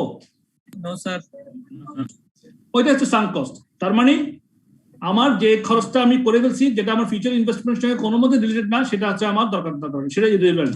Sunk cost has already been incurred and therefore will not be relevant to the investment decision. এটা গেল। এবার আসুন opportunity cost. As in all decision making, opportunity costs are relevant. Opportunity costs are relevant and should be included in the investment decision. And opportunity cost কি? What is opportunity cost? কেউ একটু বলবেন আমাকে, what is opportunity cost? একটা কাজ করার জন্য একটা কাজ ছেড়ে দেওয়া বা স্যাক্রিফাইস করাটাকে অপরচুনিটি কস্ট বলে। ধরেন স্যার হচ্ছে আমি একটা চাকরি করতে যাচ্ছি, আবার আমি একটা ব্যবসা করতে যাচ্ছি, একই সাথে যে কোনো একটা কাজ। ধরো আমি যদি চাকরি ছেড়ে দিই তাহলে ব্যবসার জন্য আমার চাকরিটা হবে অপরচুনিটি কস্ট। আমি যদি চাকরি করতে চাই তাহলে স্যার ব্যবসাটা হবে আমার অপরচুনিটি কস্ট। এটা তার ইকোনমিক ক্ষেত্রে এটা কাউন্ট করে, but financial accounting opportunity cost count করা হয় না। গুড, বিষয়টা মোটামুটি এরকমই। জি, আবার কেউ কিছু বলবেন? আচ্ছা, সম্পর্কে স্যার অপরচুনিটি কস্ট। হ্যালো, জি বলেন স্যার। অপরচুনিটি কস্ট সম্পর্কে বলবো কি? হ্যাঁ বলেন, শিওর বলেন, অবশ্যই বলবেন, আমি তো ফ্লোর দিলাম। স্যার মনে করেন স্যার এক টুকরো জমি আছে স্যার, এক টুকরো জমিতে দেখা যাচ্ছে একই সময়ে দুই ধরনের ফসল সাধারণত হয় না। যেরকম যখন পাট হয় তখন স্যার ধান হবে না, ধান রোপণ করলে পাট হবে না। তো যখন ধান আমি রোপণ করব তখন পাট রোপণের যে যে সুযোগটা হারালাম বা তার যে ইকোনমিক কস্টটা যে হারালাম, সেটাকেই বলা হয় সাধারণত অপরচুনিটি কস্ট। মানে একটা সুবিধা নেওয়ার জন্য অপার সুবিধাটাকে হারানোর জন্য যে economical value, that means opportunity cost. এটা আমার অপরচুনিটি কস্ট। ঠিক আছে, তাহলে মোটামুটি অপরচুনিটি কস্ট আমরা বুঝলাম। সাম কস্ট টুকরো জমিতে স্যার একই সময় তো দুটো জিনিস ফসল তো হবে না স্যার। হবে না, পাট লাগাইলে পাট করতে হবে, না আর কি স্যার ধান রোপণ করলে করতে হবে। Very good. তাহলে আমাদের এই ধরনের অপরচুনিটি কস্টটা হচ্ছে কি রিলেভেন্ট। একটা সুযোগ গ্রহণ করার পরে অন্য সুযোগ থেকে হারাতে হচ্ছে, তারা হারানোর ইকোনমিক্যাল ভ্যালুকেই বলা হয়। ফাইন, তো অপরচুনিটি কস্ট আমরা মোটামুটি সবাই বুঝলাম। তাহলে as in all decision making opportunity cost আর রিলেভেন্ট, এটা খেয়াল রাখবেন। অপরচুনিটি কস্ট হলে আমাদের relevant, should be included in the investment decisions. গেল, তাহলে সাঙ্ক কস্ট বুঝলাম, অপরচুনিটি কস্ট বুঝলাম। এবার ফিক্সড কস্টে আসেন। Should be treated as a whole, not only what relevant. Fixed কস্টে কিন্তু আপনি সম্পূর্ণটা ধরবেন। ফিক্সড কস্ট তো সবচেয়ে ফিক্সড, আপনি কোনো সিদ্ধান্ত নিলেন না নিলেন ফিক্সড কস্ট হবেই। তাহলে এটা সবসময় অ্যাজ এ হোল নিতে হবে, নট অনলি ভ্যাট রিলেভেন্ট। যেখানে রিলেভেন্ট সেখানে নেওয়ার কোনো স্কোপ নাই আমাদের ফিক্সড কস্টের ক্ষেত্রে। This means that fixed overheads that are absorbed, charged, allocated, apportioned. Absorbed, allocated, apportioned নিয়ে আমরা আমার মনে হয় চ্যাপ্টার ABC তে বা ওই যে variable costing absorption costing, variable costing absorption costing sir. হ্যাঁ অ্যাবজর্পশন কস্টিং এর মধ্যে আলোচনা করেছিলাম। এই 2 নাম্বার চ্যাপ্টারে ছিল, 2 নম্বর চ্যাপ্টারে ছিল না, 2 নম্বর চ্যাপ্টারে ছিল। জি sir. Variable absorption costing. This means that the fixed overheads that are absorbed অথবা charged অথবা allocation is allocated অথবা apportioned to a project should be ignored. কারণটা কি? খরচ তো করে ফেলছি বা ওখানে আমাদের ফিক্সড কস্ট খরচ হবেই। Only extra incremental changes, only extra incremental changes, কথাটা বুঝি, শব্দটা খেয়াল করেন। Only extra oblique incremental changes in fixed overheads should be included in discounted cash flow calculations. কথাটা মনে থাকবে। আমি নতুন প্রজেক্ট নেওয়ার ক্ষেত্রে আমার যদি এক্সট্রা বা ইনক্রিমেন্টাল কিছু কোনো ফিক্সড কস্ট যদি সৃষ্টি হয়, খরচ করতে হয়, ওইটাকে আমি কনসিডারেশন আনবো না, যেটা আমি অলরেডি অবজার্ভ করে ফেলছি বা চার্জ করছি বা অ্যালোকেট করে ফেলছি বা অ্যাপোর্শন করে ফেলছি। এই ধরনের ফিক্সড কস্ট এগুলো আমার ডিসিশনের সঙ্গে কোনো সম্পর্কিত না, কারণ আমি সিদ্ধান্ত নিয়ে না নিই, নতুন প্রজেক্টে যাওয়ার সিদ্ধান্ত নিয়ে না নিই, আমার ফিক্সড কস্ট ফিক্স থাকবেই। কিন্তু নতুন প্রজেক্ট নেওয়ার পরে আমার যদি নতুন প্রজেক্ট নেওয়ার কারণে যদি আবার ফিক্সড কস্ট যদি আমার ইমপ্রুভ হয়, তাহলে সেটা কিন্তু আমার কি কাউন্ট করতে হবে। সো এইভাবে এটা ফিক্সড কস্টটা আমরা সেভাবে চিন্তা করবো। তাহলে গেল সাঙ্ক কস্ট গেল, অপরচুনিটি কস্ট গেল, ফিক্সড কস্ট গেল। এবার আছেন depreciation. Depreciation is not a cash flow. Depreciation কিন্তু টাকা যায়। ডেপ্রিসিয়েশন আমাদের একটা অ্যাকাউন্টিং হিসাব। আমরা একটা ইনভেস্টমেন্ট করি, তার মধ্যে একটা 10%, 20%, 15% যা হোক না কেন একটা ডেপ্রিসিয়েশন চার্জ করি, অ্যাকাউন্টিং এ চার্জ করি। বাট কিন্তু টাকাটা কিন্তু আমার যায়ও না, টাকাটা আমার খরচ হয় না বা আমি পাইও না। মূল্য কমে যায়, বুক ভ্যালু কমে যায়। জি sir. Not in cash flow, এটা ক্যাশ ফ্লো হয় না, বুক ভ্যালুটা আমি বইতে কমাই দিই। তাহলে depreciation is not a cash flow and so should never be included in a discounted cash flow calculation. যেহেতু ক্যাশ ফ্লো না হচ্ছে না, আমি এখানে এটা আমি ধরবো না। The only investment appraisal technique that will include depreciation is ARR. ARR কিন্তু ধরবো, কারণ ARR-টা আমরা করছিলাম accounting rate of return. Accounting হিসাব করতে গেলে আমার ডেপ্রিসিয়েশন চার্জ করেই আমাকে অ্যাকাউন্টিং হিসাব করতে হয়েছিল। আমরা দেখছি ARR করার সময় আমরা ডেপ্রিসিয়েশন যোগ করে দিয়েছিলাম। সুতরাং ARR এর ক্ষেত্রে ঠিক আছে, আর অন্য কোনো ক্ষেত্রে আমার ডিসকাউন্টিং এর ক্ষেত্রে এই ডেপ্রিসিয়েশন আমার ধরার দরকার নাই। একটা এক্সাম্পল দেখি, এক্সাম্পলের মধ্যে ক্লিয়ার হবে। আপনারা এক্সাম্পলটা এটা আপনারা সলভ করবেন, আমি পড়ি। অ্যাজ পার্ট অফ এই আলোচনার ক্ষেত্রে আমার sunk cost, opportunity cost, fixed cost, depreciation চারটা আলোচনা করলাম। আপনারা বলেন এবার, as part of a new product development a company has employed a building consultant to perform an initial survey. আমরা একটা বিল্ডিং কনসালটেন্ট নিয়োগ করছি, আমরা একটা প্রোডাক্ট ডেভেলপমেন্ট করবো সেজন্য। This initial survey has cost $40,000। Survey করে ফেলছি, হ্যাঁ, $40,000 খরচ করে ফেলছি। This initial survey has cost sunk cost. but there will be an ongoing need for her services if the company decides to proceed with the project. যদি company প্রজেক্টটা নিয়ে decide করে যে এটা আমরা করব, তাহলে তাকে আরো কিছু খরচ দিতে হবে. This work will be charged at a fixed rate of $20,000 per annum. Fixed cost. তাহলে what relevant cost should be included for building consultant services in the first year when considering whether the project should proceed? Sir 20,000 টাকা 20,000 টাকা 20,000 টাকা কেন? Sir কারণ fix কস্টটা change হচ্ছে sir রেটটা। সেটা পারে no incremental fixed cost incremental fixed cost, yes. Okay. আর কেউ কিছু বলবেন? স্যার সাঙ্ক কস্ট সবসময় রিভিনিউ কস্ট স্যার। রাইট, এখানে সাঙ্ক কস্ট কোনটা সেটা বলেন। 40,000 স্যার। 40,000 টাকা। Fantastic, thank you very much. এটা উত্তর হবে না স্যার। আমার 40,000 টাকা সাঙ্ক কস্ট কেন? সাঙ্ক কস্ট এটা অলরেডি খরচ হয়ে গেছে, এটা অলরেডি খরচ হয়ে গেছে আমাদের। আর ফিউচার কস্ট আছে কি আমাদের? 20,000 যেটা খরচ হবে। রাইট, সো এই 20,000 টাকায় আমাদের কনসিডারেশন আনতে হবে। সো হোয়াট রিলেভেন্ট কস্ট, এখানে 20,000 টাকায় রিলেভেন্ট কস্ট, ঠিক আছে না? তো আমাদের চিন্তাটা এইভাবে চিন্তা করতে হবে, আমরা আরো কিছু আলোচনা করি। তাহলে আসেন এবার আরো কিছু ডিটেইলস আলোচনা আছে রিলেভেন্ট কস্ট, ইররিলেভেন্ট কস্ট নিয়ে। এগুলা আমরা একটু আলোচনা করব। এগুলা আলোচনা করব এই জন্যই যেন আমাদের মাথায় এগুলা থাকে, ঢুকে যায় ভালো মতো, যেন আমাদের প্রশ্ন পড়ার সময় যেন আমরা সিলেক্ট করে ফেলতে পারি কোন কস্টটাকে নিব বা কোন ইনকামটাকে নিব, ইনফ্লো নিব, কোন আউটফ্লো নিব, হ্যাঁ, আর কোনটাকে নিব না, কোনটা রিলেভেন্ট হিসেবে ধরবো, কোনটা রিলেভেন্ট হিসেবে ধরবো ডিসিশন মেকিং ক্ষেত্রে। ডিসিশন মেকিং এর জন্য কোন কস্ট অথবা ইনকামকে আমরা রিলেভেন্ট ধরবো আর কোনটাকে রিলেভেন্ট ধরবো না, সেই আলোচনাই করছি এখন। Further details, relevant costs are those which will be affected by the decision being taken. All relevant costs should be considered in management decision making. If a cost will remain unaltered regardless of the decision being taken, then it is called non-relevant cost or irrelevant cost. You both say if a cost will remain unaltered,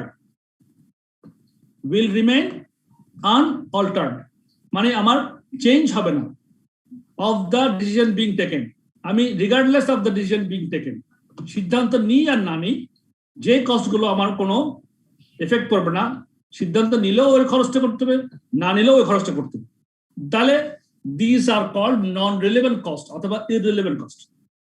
তো non-relevant cost এর কতগুলো উদাহরণ আছে আলোচনায় আসবে। cost that are not usually relevant in management decisions include the following. একটা হচ্ছে sunk or past cost, যেটা আমরা একটু আলোচনা করলাম। This is a cost that has been irreversibly incurred or committed and cannot therefore be considered relevant to a decision making. Sunk cost may also be termed irrevocable cost.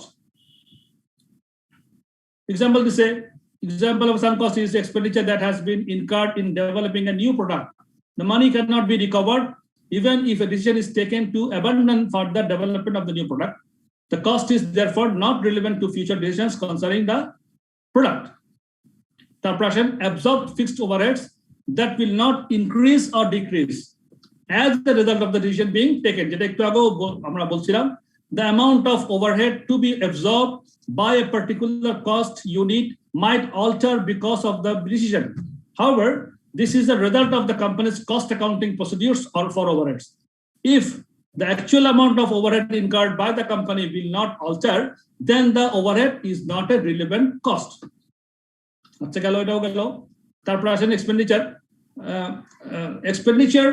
that will be incurred. Sorry, জি বলেন।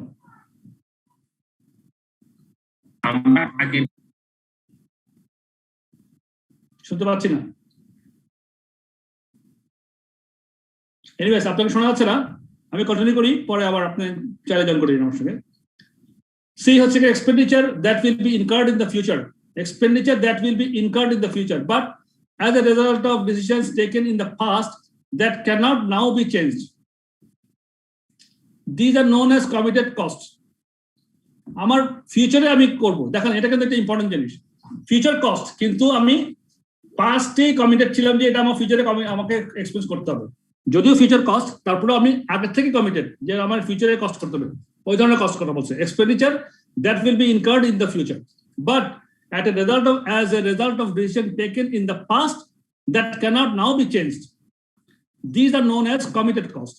They can sometimes cause confusion because they are future costs. কখনো কোনো confusion হতে পারে যেটা future cost আমি ধরি এটাকে, কিন্তু না, আমি যেটা কমিটমেন্টটা কিন্তু আগেই নিয়ে ফেলছি যে আমার খরচটা করতে হবে, এটা আমার ডিসিশনের সঙ্গে সম্পর্কিত না, সুতরাং এটাকে আমি ধরতে পারবো না। However, a committed cost will be incurred regardless of the decision being taken, and therefore it is not relevant. An example of this type of cost could be expenditure on special packaging for a new product where the packaging has been ordered and delivered, not yet paid for.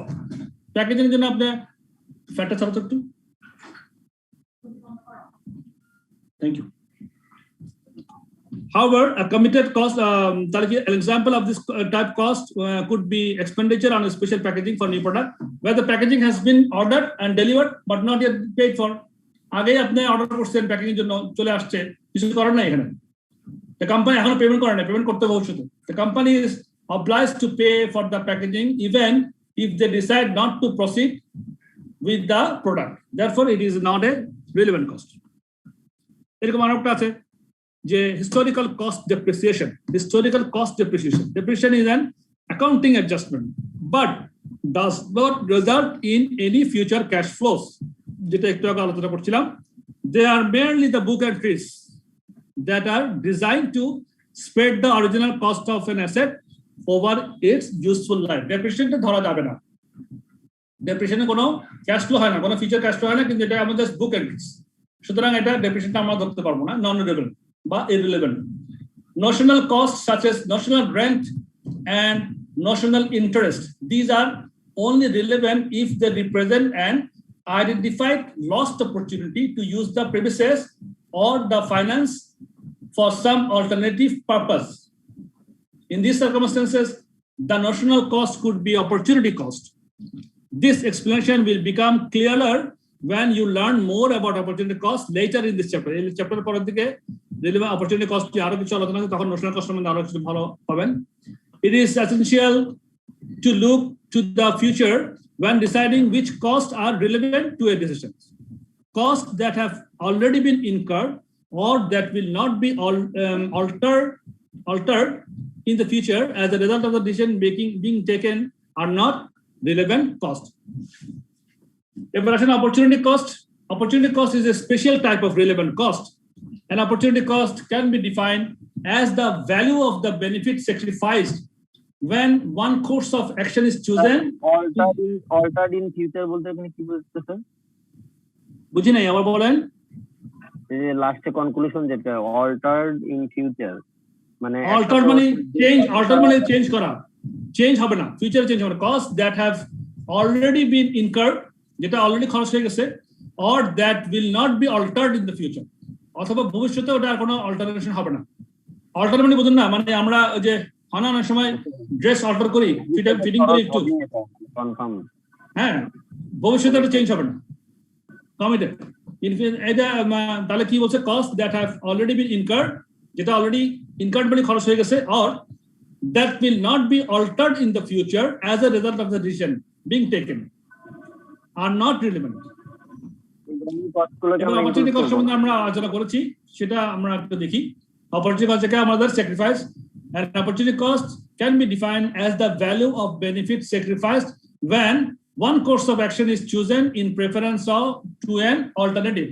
একটা অন্য opportunity নেওয়ার জন্য একটা opportunity miss করাতে যে আমাদের benefit miss করলাম, সেটাই হচ্ছে opportunity cost. Opportunity cost is represented by the forgone potential benefit. Forgone মানে কি, যেটা আমরা পাইনি, forgone potential benefit from the best rejected course of action. With opportunity cost, we are concerned with identifying the value of any benefit foregone as the result of choosing one course of action in preference to another. ওই একই কথা বারবার। এবার opportunity কস্টের কিছু example আছে, very interesting, এগুলা আমরা একটা গো থ্রু করি। আমি দেখেন এই কস্টের বিষয়টাকে একদম মানে ওয়ার্ড টু ওয়ার্ড করে যাচ্ছে, এই জন্যই this are really important to know, to understand. আমাদের পরবর্তীতে সমস্যাগুলো যখন আসবে অঙ্কগুলো পড়ার সময় এই কনসেপ্টগুলো আমাদের মাথায় রাখতে হবে। The best way to demonstrate opportunity cost is to consider some examples. Opportunity cost আমরা দেখি। A company has some obsolete material in stock that it is considering to use for a special contract. তার কাছে কিছু obsolete material মানে কি, মানে কিছু material পড়ে আছে, obsolete হয়ে আছে, এটা কোনো ইউজ করতে পারতেছে না। হ্যাঁ, if the material is not used on the contract, it can either be sold back to the supplier for $2 per ton, or it can be used on another contract in place of a different material that would usually cost 2.2 per ton. If the material is not used on the contract, it can either be sold back to the supplier for $2 per ton, or it can be used on another contract in place of a different material that would usually cost 2 টাকা 20 পয়সা। আচ্ছা, তাহলে the opportunity cost of using the material on the special contract is 2 টাকা 20 পয়সা per ton। কেন? কারণ সেটা আমি অন্য জায়গায় 2 টাকা 20 পয়সা দিয়ে আমরা এই কস্টে এটা কিনতে পারতাম। This is the value of the next best alternative use for the material, or the benefit foregone by not using it for the other contract. Hello? এরপর আসেন একটা B example. Chris is deciding whether or not to take a skiing holiday this year. The travel agent is quoting an all-inclusive holiday cost of $675,000 for a week. Travel agent বলছে coat করলো যে all-inclusive holiday cost 675 for a week. Chris will lose the chance to earn $200 for a part-time job during the week that the holiday would be taken. সে যে holiday নেয় তার $200 সে একটা part time job করতে, সেটা কিন্তু $200 income করতে পারবে না। তাহলে the relevant cost of taking the holiday is 875। ওই যে 675 টাকা সে তাকে পেমেন্ট করবে ক্রিসকে, আর $200 সে কাজ থেকে যে বেনিফিট পাবে সেই বেনিফিটটা পাবে না, সুতরাং তার কস্ট পড়ছে কিন্তু 875 টাকা। 200 টাকা হারালো আর 675 টাকা খরচ করলো। This is made up out of pocket cost of 675 plus the 200 opportunity cost.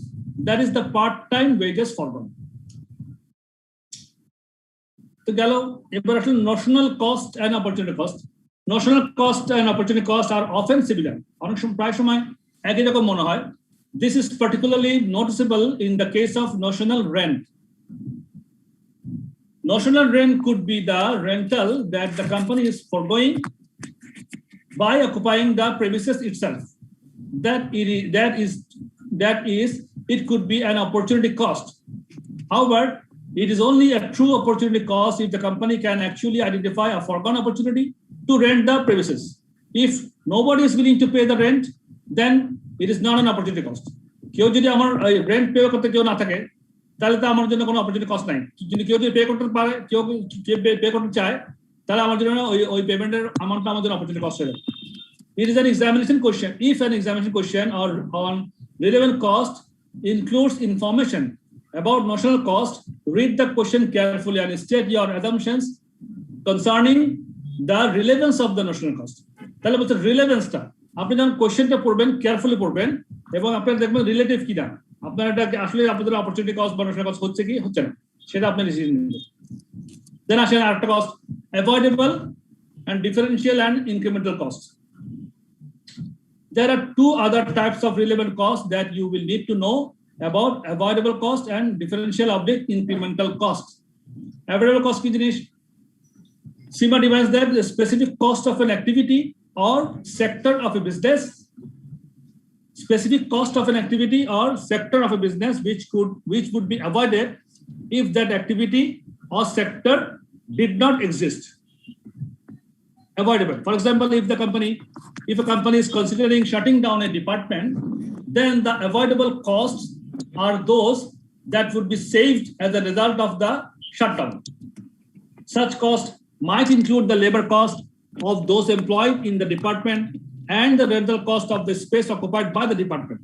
The latter money space occupied by the department rental cost. The latter is an example of attributable or specific fixed cost. Costs such as apportioned head office costs that would not be saved as a result of the shutdown are unavoidable costs. They are not relevant to the decision. A differential incremental cost. Schema defines that a differential or incremental cost as the difference in total cost between alternatives. This is calculated to assess decision making. For example, if the relevant cost of contract is X is 5,700, the relevant cost of contract X is 5,700, and the relevant cost of contract Y is 6,200, we would say that the differential or incremental cost is $500. That is the extra cost of contract Y is 500. X এ আমার 5,700, Y এ 6,200 টাকা খরচ হয়, cost হয়, contract cost. তাহলে আমার Y তে আমার extra খরচ হয় আরো 500। এটা হচ্ছে ডিফারেন্সিয়াল বা incremental cost. Using incremental cost কখন ইউজ করব? Incremental cost can be useful if the cost accountant wishes to highlight the consequences of taking sequential steps in a decision. For example, the accountant might be providing cost information for a decision about whether to increase the number of employees in a department.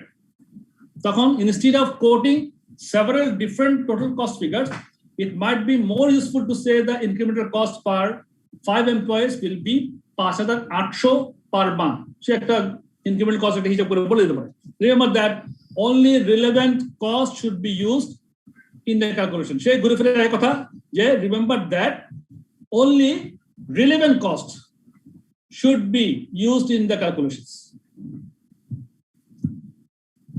Incremental revenue একই রকম incremental cost-এর মতো, just as incremental costs are the differences in cost between alternatives. Incremental cost যেরকম difference of cost, just as incremental cost are the differences in cost between alternatives. So incremental revenues are also the difference in revenues between the alternatives. Matching the incremental cost against the incremental revenue will produce a figure for incremental gain or loss between the alternatives.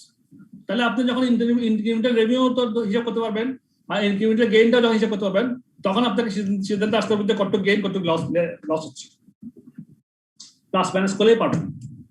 এবার cash flows to include, কি cash flow করবো? The cash flows that should be included are those which are specifically incurred as a result of the acceptance or non-acceptance of the project.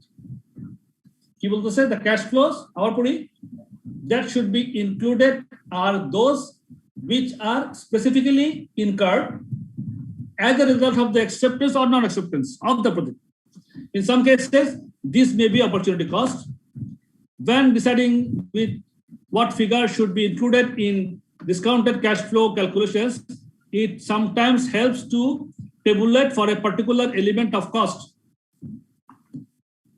So cash flow, if project accepted minus cash flow, if project rejected, সমান relevant cash flow. এই হলো মোটামুটি আমাদের relevant cost নিয়ে এবং non relevant cost নিয়ে আলোচনা। এগুলা আমরা জাস্ট আলোচনা করলাম, মাথায় এগুলা রাখতে হবে। কি বোরিং লাগতেছে নাকি? আমি তো বক বক বক বক করতেছি, আপনাদের সঙ্গে কোনো ইন্টারঅ্যাকশন করতে পারতেছি না। কি অবস্থা? ওই যে ফিক্সড কস্টটা নিয়ে একটু বলবেন। ফিক্সড কস্টটা নিয়ে আবার বলবো? আমি স্যার একটা জিনিস জিজ্ঞেস করতে চাইছিলাম। বলেন না। আচ্ছা, আমরা এক্সাম্পল 2 তে যখন এক্সাম্পল 2টা দেওয়া ছিল 40,000 টাকা সাঙ্ক কস্ট, এরপর প্রতি বছর আমার 20,000 টাকা করে ফিক্সড কস্ট হবে। 18,000 টাকা ছিল, 18,000 টাকা না? 20,000 টাকা এক্সাম্পল 2 তে না? জি স্যার, এক্সাম্পল 2 তে। আচ্ছা, ফিক্সড কস্ট আপনি বলেন কি আছে ফিক্সড কস্ট? সো এরপর যে প্রতি বছর আমার 20,000 টাকা করে ফিক্সড কস্ট ইনকার্ড করবে। তো বলছে প্রথম বছরের জন্য আমার কস্টটা রিলেভেন্ট কোনটা? তো আমাদের আনসারটা ছিল 20,000। এটা তো প্রথম বছরের জন্য। আর পরের বছরে যদি কোশ্চেনটা এরকম হতো যে সেকেন্ড ইয়ারে রিলেভেন্ট কস্ট কোনটা, তখন আমরা কি করবো স্যার? সেকেন্ড ইয়ারে তো আমরা 20,000ই করব, কারণ এটা প্রতি বছর সমানই থাকার কথা। কারণ এখন তো আমার কোশ্চেন হচ্ছে স্যার, প্রথম বছর আমি যেহেতু নিচ্ছি, প্রথম বছর এটা ইনকার্ড করতেছে, দ্বিতীয় বছর তো সেম অ্যামাউন্ট ইনকার্ড করতেছে, মানে এক্সট্রা কোনো অ্যামাউন্টে ইনকার্ড করতেছে না, প্রতি বছর একটা কনস্ট্যান্টলি জিনিসটা যাচ্ছে। তো সেকেন্ড ইয়ার কি সেটা কনসিডারেশন আসবে? কারণ আমাদের জিনিসটা হবে, আমি জানি ফিউচারে কস্টটা এইভাবেই হবে। না, ওটা অবশ্যই হবে। ওটা তো আমি সিদ্ধান্ত নেওয়ার পরে হিসাব করতেছি। আপনি যেটা বললেন এক্সাম্পল 2 এর কথা না? জি স্যার। ও ওইটা আমার তো ওখানে কি বলতেছে এক্সাম্পল 2 তে there will be an ongoing, আমি পড়ি ওটা লাইনটা, but there will be an ongoing need for her service. Ongoing need for a service if the company decides to proceed with the project. Ongoing need for a service. The work will be charged a fixed rate of 20,000 per annum. Per annum মানে কি? প্রতি বছর আর কি sir? প্রতি বছর। তাহলে প্রতি বছর তো বলে দিচ্ছে, প্রতি বছরই করবো তো আমরা। প্রতি বছরই করবো না, সেটা তো রেলেভেন্ট কস্ট নিব। মানে আমরা ধরেন স্যার এই যে এটা যদি প্রজেক্ট যদি ধরেন 20 বছর চলে, আমি জানি যে আমার ধরেন প্রতি বছরে 20,000 টাকা আমার দিতে হবে। প্রথম বছর যখন আমি নিচ্ছি স্যার, তখন আমি রেলেভেন্ট কস্ট ফিক্সড নিয়েছি। সেকেন্ড ইয়ারে যদি আবার যদি আমার কোশ্চেনটা যেরকম করে যে আপনার সেকেন্ড ইয়ারে রেলেভেন্ট কস্ট কোনটা হবে, তখন কি আমি 20,000 টাকা কনসিডার আনবো? কারণ আমি তো অবশ্যই আনবেন। ক্যাশ আউটফ্লো প্রত্যেক বছরে আপনার ক্যাশ আউটফ্লো হবে তো, নাকি হবে না? কিন্তু স্যার উনি বলতে চাচ্ছেন হচ্ছে আমাদের ফিক্সড কস্টে বলা ছিল যে আমরা জাস্ট ইনক্রিমেন্টাল টুকু নিব, মানে আমাদের যতটুকু ইনক্রিজ বা ডিক্রিজ হবে, মানে যতটুকু ভ্যারি করবে আমরা তো অতটুকুই নিব, এরকম একটা কথা ছিল যখন ফিক্সড কস্ট রিলেভেন্ট কিনা এটাতে ওই কোশ্চেনটার উপরেই স্যার। এক্স্যাক্টলি ব্যাপারটা এটাই। আচ্ছা, কনফিউশন থাকবে না আপনাদের, এই কনফিউশন গুলো সামনে যে আমাদের প্রবলেম সলভ গুলো আসবে তখন আপনারা ক্লিয়ার হতে পারবেন। স্যার এই যে ইনক্রিমেন্টাল যেটা বলছি স্যার, এই ইনক্রিমেন্টাল হবে কিন্তু কিউমুলেটিভ। আপনি যখন 40,000 টাকা দিয়ে শুরু করলেন, তারপরে 20,000 টাকা দিলেন, তাহলে 40,000 তো ফিক্স, আর 20,000 টাকা প্রত্যেক বছর লাগাবেন আপনি। তাহলে আপনার প্রথম বছর কিন্তু অ্যাকচুয়ালি খরচ গেছে হলো 60,000, কিন্তু আপনার ইনক্রিমেন্টাল হলো 20,000। পরবর্তী বছর যখন আপনি আবার 20,000 দিবেন, তাহলে আপনার কিউমুলেটিভ কস্ট হবে 80,000, কিন্তু ইনক্রিমেন্টাল হবে 20,000। এভাবে কিন্তু রিলেভেন্টটা কিন্তু এভাবে আসবে।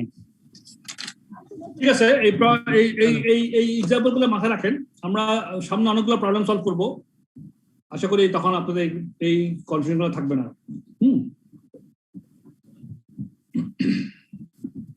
তাহলে আমরা একটু আগাই, একটা এক্সাম্পল করি। এক্সাম্পল 3 কি বলতেছে এখানে? এখানে তো অনেকগুলো এক্সাম্পল দেওয়া আছে, এক্সাম্পল গুলো পড়লে আসলে আমাদের এই রিলেভেন্ট কস্ট গুলো সম্বন্ধে একটা ভালো আইডিয়া আসবে। এক্সাম্পল 3 তে বলছে mining operation uses skilled labor costing $4 per hour. এটা মাইনিং অপারেশনে $4 করে পার আওয়ার লেবার কস্টিং হয়, which generates a contribution after deducting these labor costs of $3 per hour. কি বলছে? $4 করে costing, which generates a contribution after deducting this labor cost of $3 per hour. A new project is now being considered that requires 5,000 hours of skilled labor. This is a shortage of the required labor. There is a shortage of required labor. তার মানে labor shortage আছে। হ্যাঁ, any used on the new project must be transferred from normal working. Any used on the new project, আমি নতুন project নিই, must be transferred from normal working. আমাদের এখানে যে আমরা নরমাল ওয়ার্কিং থেকে আমাকে লেবার নিয়ে এনে কাজ করা যাবে। Calculate the relevant cost of using the skilled labor on the project. Calculate the contribution cash flow that is lost if the labor is transferred from normal working. কি বলেন দেখি আপনারা, এটা হিসাব করে বলেন। 5,000 সাথে টোটাল টাকাটা গুণ দিব, মানে 3 টাকা 4 টাকা মানে 7 টাকা। হ্যাঁ, আমার কন্ট্রিবিউশন আমার তো 3 টাকা করে পাই আমি, কিন্তু আমি যদি আমার তো লেবার শর্টেজ আছে, তাহলে any used on the new project, তাহলে কি হবে? Must be transfer from the normal working. আচ্ছা, নর্মাল ওয়ার্কিং হচ্ছে আমার এখানে আমি যে 4 টাকা করে ব্যবহার করি লেবারটা, এখান থেকে আমার 3 টাকা কন্ট্রিবিউশন আসে, এবং নিউ প্রজেক্টে আমার 5,000 ঘন্টা লাগবে। এই 5,000 ঘন্টা নিউ প্রজেক্টে যদি আমি দিতে হয়, আমার কিন্তু ওই প্রজেক্ট থেকে টেনে আনতে হবে 5,000 ঘন্টা, কারণ আমার লেবার শর্টেজ আছে। তার মানে এই প্রজেক্টের 5,000 ঘন্টা থেকে আমাকে নিয়ে আসতে হবে এখানে। আর আমার ওই প্রজেক্ট আগের প্রজেক্টে deducting this labour cost per আওয়ারে 3 টাকা করে আমার ইনকাম হয়। আবার পরে প্রশ্নটা, mining operation uses skill labour costing $4 per hour, which generates a contribution after deducting this labor cost of $3 per hour. Per hour $3 করে পাই মাইনিং অপারেশন কন্ট্রিবিউশন হয়। এখন অন্য একটা প্রজেক্ট নিলাম যেখানে 5000 ঘন্টা লাগবে। A new project is being considered that requires 3000 hours of skilled labor. There is a shortage of the required labor. Any used on the new project must be transferred from the normal working. তাহলে calculate the relevant cost of using the skilled labor of the project. তাহলে relevant cost কত?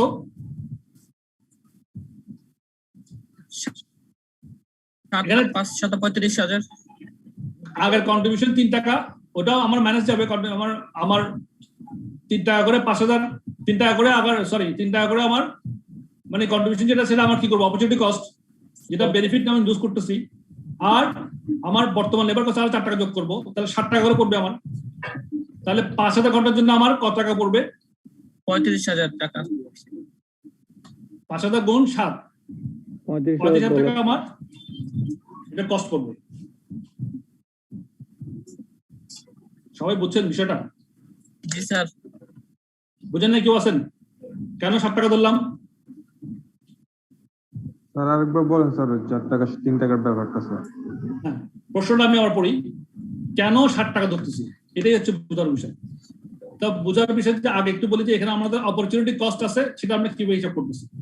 Opportunity cost হচ্ছে কি আমার অন্য প্রজেক্টে যে বেনিফিটটা আমি লুজ করছি সেই বেনিফিটটাই আমার অপরচুনিটি কস্ট। আগের অন্য প্রজেক্টটা আমি বন্ধ করে এই নতুন প্রজেক্টে লাগাবো, সো অন্য প্রজেক্ট থেকে যে বেনিফিট পাইতাম সেটা হচ্ছে আমার নতুন প্রজেক্টের জন্য একটা কস্ট, কারণ আমি একটা বেনিফিট হারাচ্ছি। তাহলে এবার প্রশ্ন করি, a mining operation uses skilled labor costing $4 per hour. এক ঘন্টায় 4 টাকা করে লেবার আওয়ার, স্কিল লেবারের আওয়ার দাম, which generates a contribution after deducting this labor cost. এই 4 টাকা করে পার আওয়ার লেবার কস্টটা ডিডাক্ট করার পরে কন্ট্রিবিউশন আসে ওই অপারেশন থেকে $3 পার আওয়ার। এটা আমার এক্সিস্টিং প্রজেক্ট, চলমান প্রজেক্ট। আমার $3 করে আমার ইনকাম হয়, লেবার কস্ট 4 টাকা দেওয়ার পরেও $3 করে আমি ইনকাম করতে পারি বর্তমান প্রজেক্ট থেকে। এখন আমি একটা নতুন প্রজেক্ট নিচ্ছি, a new project is now being considered that requires 5000 hours of skilled labor. যেখানে আরো 5000 ঘন্টা লাগবে। there is a shortage of required labor. Labor short আছে। any used on the new project must be transferred from normal working.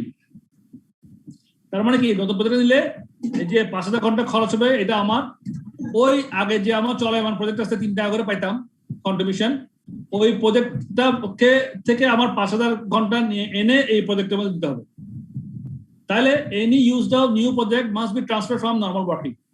Normal working মানে আগেরটা। Calculate the relevant cost.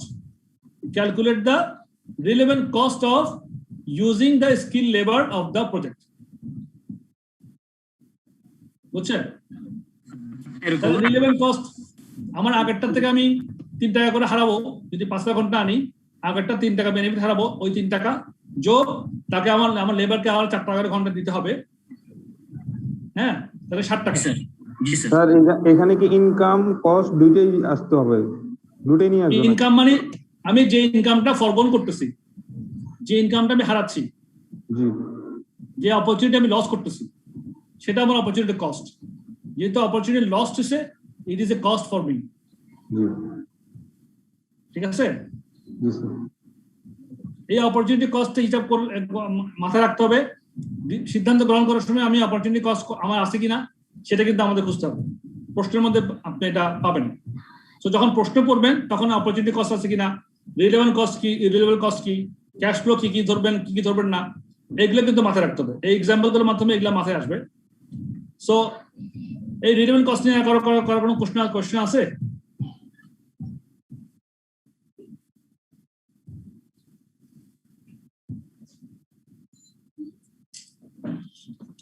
আচ্ছা, activity 2 বলতেছে suppose the facts about labor are as above, but there is a surplus of skilled labor already employed.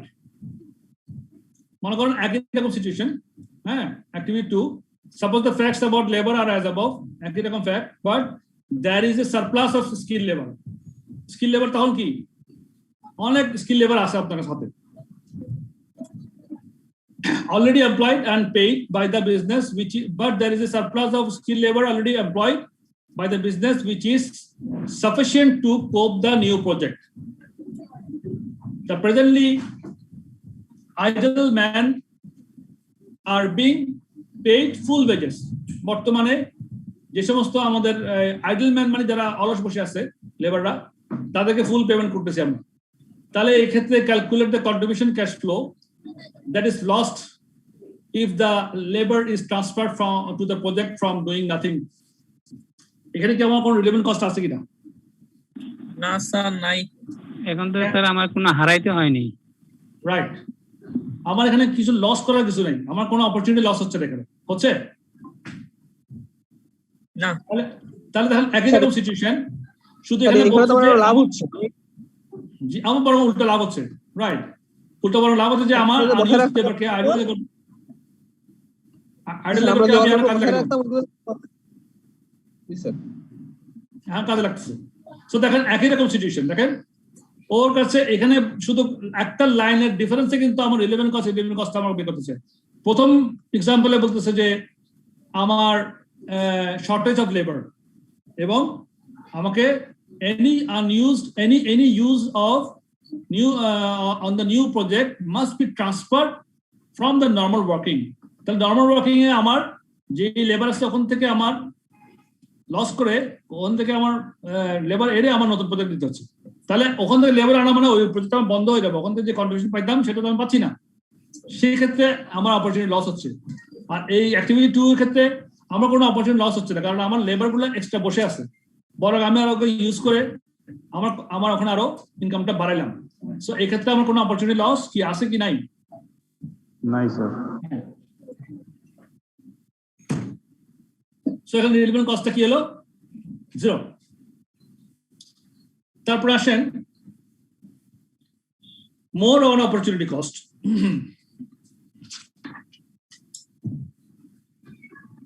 If there are sacrifices of resources to be used on projects, for example, labor, materials, machines, then consideration must be given to revenues that could have been earned from alternative uses of resources.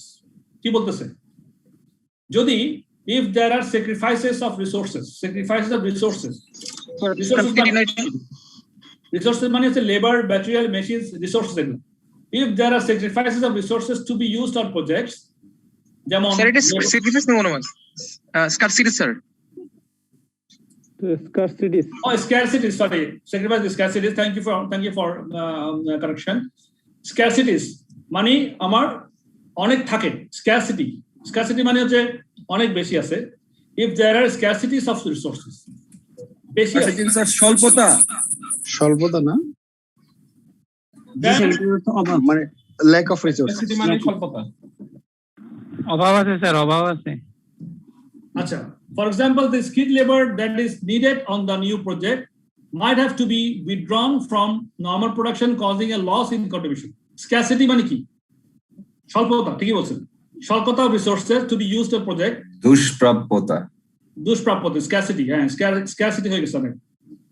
Then consideration must be given to revenues that could have been earned from alternative uses of the resources. Consideration must be given to revenues that could have been earned from alternative uses of the resources. For example, the skilled labor that is needed on the new project might have to be withdrawn from normal production, causing a loss in contribution. This is obviously relevant to the project appraisal. The cash flows on a single department or division cannot be looked at in isolation. It is always the effects on cash flows of the whole organization that must be considered. Example, example গুলো খুব চমৎকার example. A new contract requires the use of 50 tons of metal ZX81. This metal is used regularly on all the firm's projects. কি material নাম হচ্ছে ZX81, তার কাছে এখন সে new কন্ট্রাক্টে যাচ্ছে, তার 50 টন অফ ZX81 লাগে। এই মেটালটা use regularly on all the firms projects, ফার্মের সব প্রজেক্টের মধ্যে এই মেটালটা লাগে। There are 100 tons of ZX81. in stock at the moment that were bought for $200 per ton. তাহলে তার কাছে 100 টন স্টকে আছে যেটা that were bought for $200 করে per ton কিনছিল. The current purchase price is $210 per ton, and the metal could be disposed of for net scrap proceeds of $150. এখন সে যদি scrap হিসেবে বিক্রি করে দেয় সে $150 করে পায়. কারেন্ট পারচেজ প্রাইস $210, তাই সে কিনছিল 200 করে. এখন with what cost should the new contract be charged for ZX81? দেখেন এক্সাম্পল গুলো কিন্তু ছোট ছোট এক্সাম্পল, তাই না? ছোট ছোট এক্সাম্পল প্রশ্নের মধ্যে এই ধরনের সিচুয়েশন আপনারা ফেস করবেন. এই ছোট ছোট এক্সাম্পল গুলো যখন আমরা আলোচনা করব তাহলে বুঝতে পারবেন যে আসলে কোন কস্ট আমাদের ধরা উচিত, সেভাবে আমাদের যখন মানে আমাদের পারসেপশনটা সেভাবে আমাদের কাজ করাতে হবে. Solution: the use of the material in stock for the new contract means that more ZX81 must be bought for normal workings. যেহেতু আমার এই 50 আমার ZX81 টা আমার সব প্রজেক্টে লাগে, বলছে না this metal is used regularly on all the farms project. এই যে লাইনটা আছে এই লাইনটা কিন্তু মিনিংফুল লাইন, এটা মিস করা যাবে না. বলছে this metal is used regularly on all the farms project. farms এর সমস্ত প্রজেক্টে এই ম্যাটেরিয়ালটা লাগে. কি কোন ম্যাটেরিয়ালটা? ZX81 টা লাগে. সুতরাং the use of the material in stock for the new contract means that more ZX81 must be bought for normal workings. ঠিক আছে না? এই কথাটাই আপনার এখন সিদ্ধান্ত নিতে হবে যে আপনি কোনটা ধরবেন. The cost of the organization is therefore the money spent on purchase, no matter whether existing stock or new stock is used on the contract. কেন? আমার স্টকে আছে ঠিক আছে বুঝলাম, হ্যাঁ, কিন্তু আমার তো স্টকটা তো আমার তো ইনভ্যালিড হয়ে পড়ে নাই, এটা আমার কাজে লাগবেই লাগবে. সো আমার কস্ট কি? is therefore the money spent on the purchase, no matter whether existing stock or new stock is used on the contract. Assuming that the additional purchases are made in the near future, the relevant cost to be organization is current purchase price. তাহলে আমি যেহেতু আমার এই ম্যাটেরিয়ালটা use করার জন্য কোনো সম্ভাবনা মানে উন্মোচিত, মানে সব দিকে আমি ইউজ করতে পারতেছি, সুতরাং আমি নতুন সিদ্ধান্ত নেওয়ার সময় আমার কারেন্ট মার্কেট পারচেজ প্রাইস যেটা আছে $210, সেটা আমার কনসিডারেশনে আমার আনতে হবে, সেটাই আমার রেলেভেন্ট কস্ট. তাহলে কি হচ্ছে? assuming that the additional purchases are made in the near future, the relevant cost to the organization is current purchase price, that is 50 ton into $210 গেল. এটা গেল একটা সিচুয়েশন. আরেকটা সিচুয়েশন দেখেন, সাপোজ টাইম শেষ, 5টা মিনিট ওয়েট করতে বলেন যে 5 মিনিটের মধ্যে আমরা শেষ করবো, কারণ এক্সাম্পলটা শেষ হয়ে যাবে এখন. 5 minutes more, we want 5 minutes লিখে দেন একটু, আমি লিখতে পারছি না. হ্যাঁ, শেষ করে দিচ্ছি এখানে. Example: suppose the organization has no use for ZX81 in stock. What is the relevant cost of using it on the new contract? তাহলে নতুন কন্ট্রাক্টের কি হবে? Solution: now the only alternative use for the material is to sell it for scrap. কোনো use নাই, তখন তো আমার একটাই অল্টারনেটিভ, আমি হয় বিক্রি করে দেবো অথবা কি করবো, অথবা ইউজ করবো এখানে আমার নতুন প্রজেক্টে. To use 50 tons on the contract is to give up the opportunity of selling it for 50 into $150, $7,500. The contract should therefore be charged with this amount only. ওই 150 টাকা এটাই ভ্যালু করবো আমরা. সো দেখেন কি বলতে, suppose the organization has no use for this stock, কোনো use নাই. What is the relevant cost of using this contract? 50 into 150 scrap ভ্যালুটাই. আর একটা এক্সাম্পল হচ্ছে, suppose that there is no alternative use for the ZX81 other than a scrap sale, but that there is only 25 tons in stock. হ্যাঁ, কোনো alternative use নাই, কিন্তু স্টকে আছে মাত্র 25 টন. তাহলে কি করবো? তাহলে রিলেভেন্ট কস্ট কিভাবে করবো? তাহলে the relevant cost 25 ton in stock is $150 per ton. The organization must then purchase a further 25 ton, and assuming this is in the new future, it will cost $210 per ton. সেক্ষেত্রে আমার costing কত হবে? 25 ton into 150 scrap value, ওইটা ধরবো, যেটা আমার আগে কোনো কাজে আসতো না, এখন কাজে লাগাচ্ছি 150 করে পাবো, ওটার ভ্যালু আছে. সুতরাং 25 টন 150 করে 25 টন 210 করে যোগ করলে 9,000 টাকা। এভাবে আমরা রিলেভেন্ট কস্টটা বের করব। সো এইগুলো মোটামুটি রিলেভেন্ট কস্টের কিছু এক্সাম্পল, খুব সুন্দর এক্সাম্পল গুলো দিয়ে সাজাইছে। এগুলো আপনারা হোমওয়ার্ক বাসায় এগুলা আজকে যা পড়ছি থিওরিটিক্যাল হইলেও কিন্তু ভেরি ইম্পর্টেন্ট।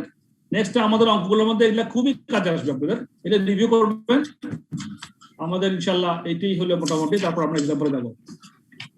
সো বোরিং লাগছে আপনাদের? Recording stopped. না স্যার। তাহলে আজকে একটুকুই, ক্লাসের একদম মাথায় শেষ হয়ে গেল আমাদের। তো আজকে একটু থাক, আপনারা রিভিউ করবেন যা পড়ছি, রিভিউ করবেন। থ্যাংক ইউ সো মাচ, সবাই ভালো থাকেন, আমার জন্য দোয়া করবেন, আমি আপনার জন্য দোয়া করব। আসসালামু আলাইকুম। ধন্যবাদ স্যার। Thank you sir. আসসালামু আলাইকুম স্যার। ওয়ালাইকুম আসসালাম। Chat box se check chat করছে, I could not attend the previous classes, please help me to provide the class materials. Class material একটা শেয়ার করে দিয়েন আশরাফ আলীকে। Sir time is over, 5 minutes, okay fine. Ashraf Ali একটা message দিচ্ছে যে ও কাছে নাই। আশরাফ আলী, আশরাফ চিটাগং 87@gmail, আপনি একটু শেয়ার করেন, ওরা ফেসবুকে হোয়াটসঅ্যাপ গ্রুপে ওনাকে নিয়ে নেন। আশরাফ আলীকে আছেন কিনা এখন ক্লাস এখানে?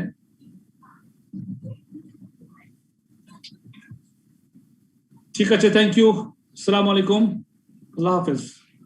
আসসালামু আলাইকুম।